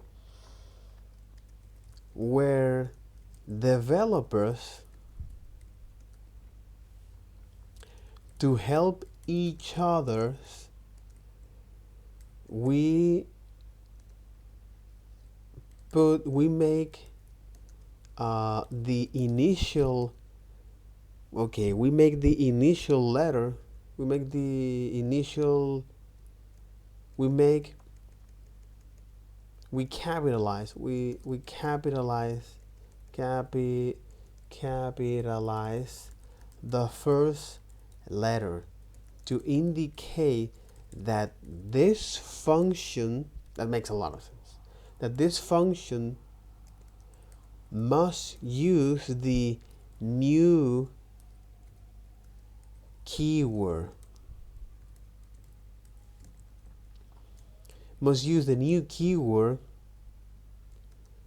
which will automatize the process of creating and sharing an inherit property, inherit properties, and inheriting, the process of creating and inheriting property and methods. Holy moly, bro. Holy moly. That's pretty man. That's pretty wild, bro. Okay.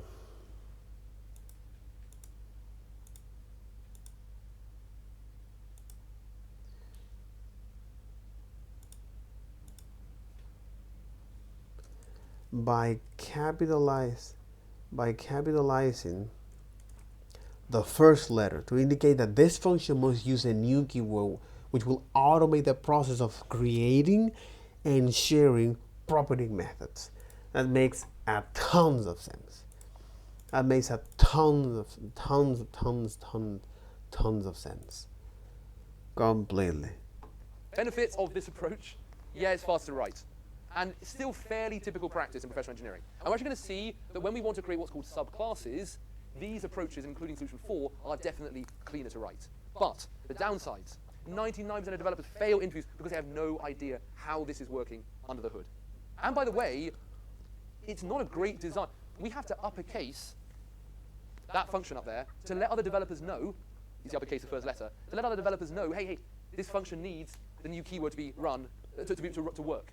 Otherwise, if I ran user creator without the new keyword, it's referring to a this that hasn't been auto-created. It's referring to an object by the name of this that hasn't been auto-created. So what would that this refer to, Terry? Don't know. Whatever it is. Hasn't been auto-created. It's referring to an object by the name of this that hasn't been auto-created. So what would that this refer to, Terry? Don't know. Basically, exactly. That would be nice, but it doesn't. Anyone know what it does refer to? The global context. It refers to this weird old thing called the in global. It refers to the score property on it, to call it the new keyword. Now you might say, but I can see the this, so it's probably got to refer. So I should probably not need to call it new. Yeah, but a lot of the time you create subfunctions in these user creator type functions that return out objects. You create a subfunction at the top, and you don't see the first this reference until way down. And you think your function's going to work fine. You call it, does nothing, because you needed to run it with a new keyword. So developers help each other out by uppercasing the first letter as an indicator saying, you better run me with a new keyword. But it doesn't change anything under the hood. It is literally developers helping each other out so that we know to use a new keyword. Okay, that's changed to solution 4. That's one of the benefits about solution 4 is that solves that problem. There was a quick question. Oh, yeah, go ahead. Going back to that code, or I guess. Yeah, function, not that bothered about it in this situation. Friend, code. Having some organizing approach. And if all we're really doing when we write code is saving data,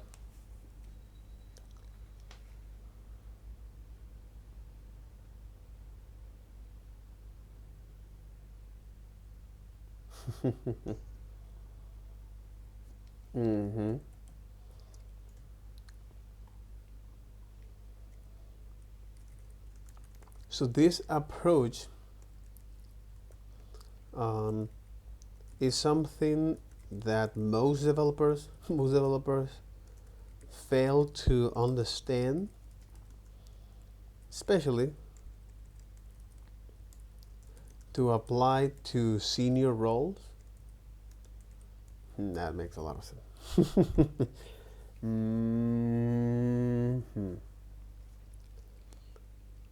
So by using is the new keyword, what the other developer is trying to explain, the intention is that, hey, here we're automating is the process of setting the value of this to this newly created object, share properties through the underscore or the dunder dunder, okay, as a way to look up to the prototype change. What are the property and methods we can inherit, aka we can now be memory efficient when it comes to share those properties, okay? So anytime we create a new instance, we don't need to actually create also those property or those methods, okay? The data is unique. The methods remains the same. We just only need to pass the proper data to do that. And also automate is the return value. So give me is this newly created objects for that. So I don't need to do the inheritance manually, handcrafted.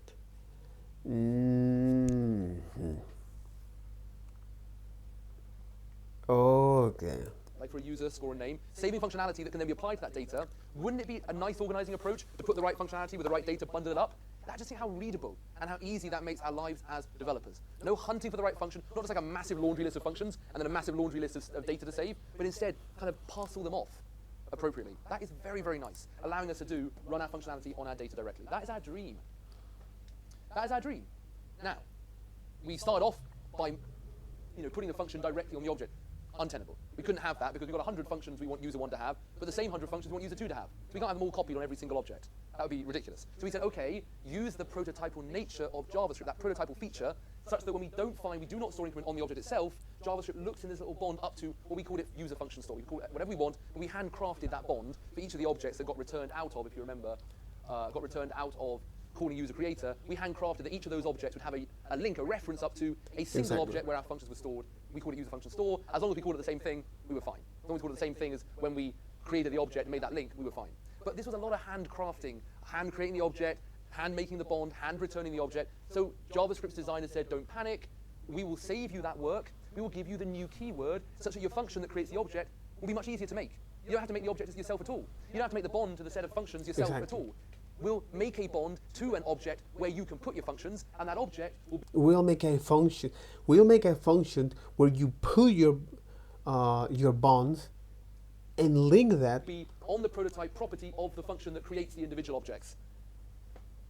You could imagine that this object would be separate, but it kind of makes sense to put it on the function object combo of the function that creates the objects that need that need those functions. It made our lives much, much easier. It is still fairly typical best practice. We're going to see solution 4 says, you know what? This bit here, it's funny to call it a function object combo. It's funny to declare it as a function and then use its prototype property to attach the functions to that prototype object. Why don't we do it all in one go and we function object combo? It's funny to typical best practice. We're going to see solution 4 says, you know what? This bit here, it's funny to call it a function object combo. It's funny to declare it as a function and then use its prototype property to attach the functions to that prototype object. Why don't we do it all in one go and we call that a class? But under the hood, it's going to be this. Before we get to that, we are going to see an interesting little interlude. So Okay.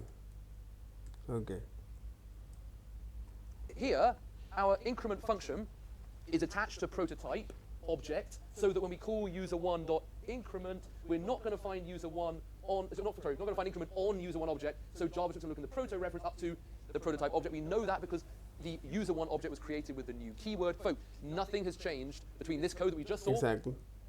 and this code here, except that I've slightly changed how the increment function is working. Let's go back to see that again. Nothing's changed, except I've slightly changed how the increment How the increment function function is working here.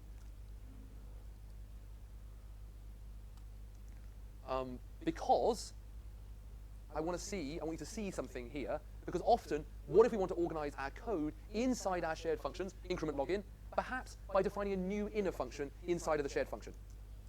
Exact. So this is now, for example, here, which is this. It's like what happened when we need to define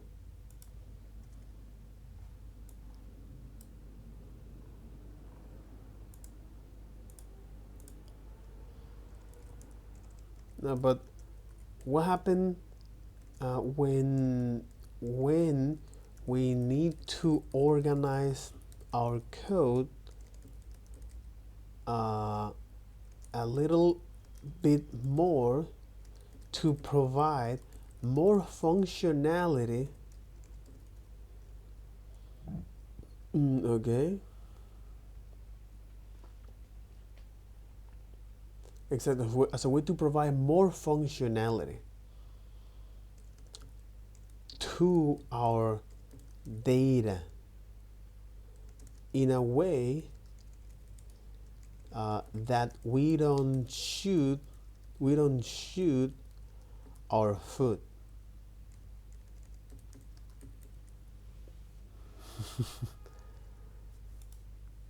In a way that we don't shoot ourselves in the foot. In the foot, exactly. This often happens. So right here, we have one line of code, this.score++. And that is the scope this and the default prototype chains and that kind of thing. All right.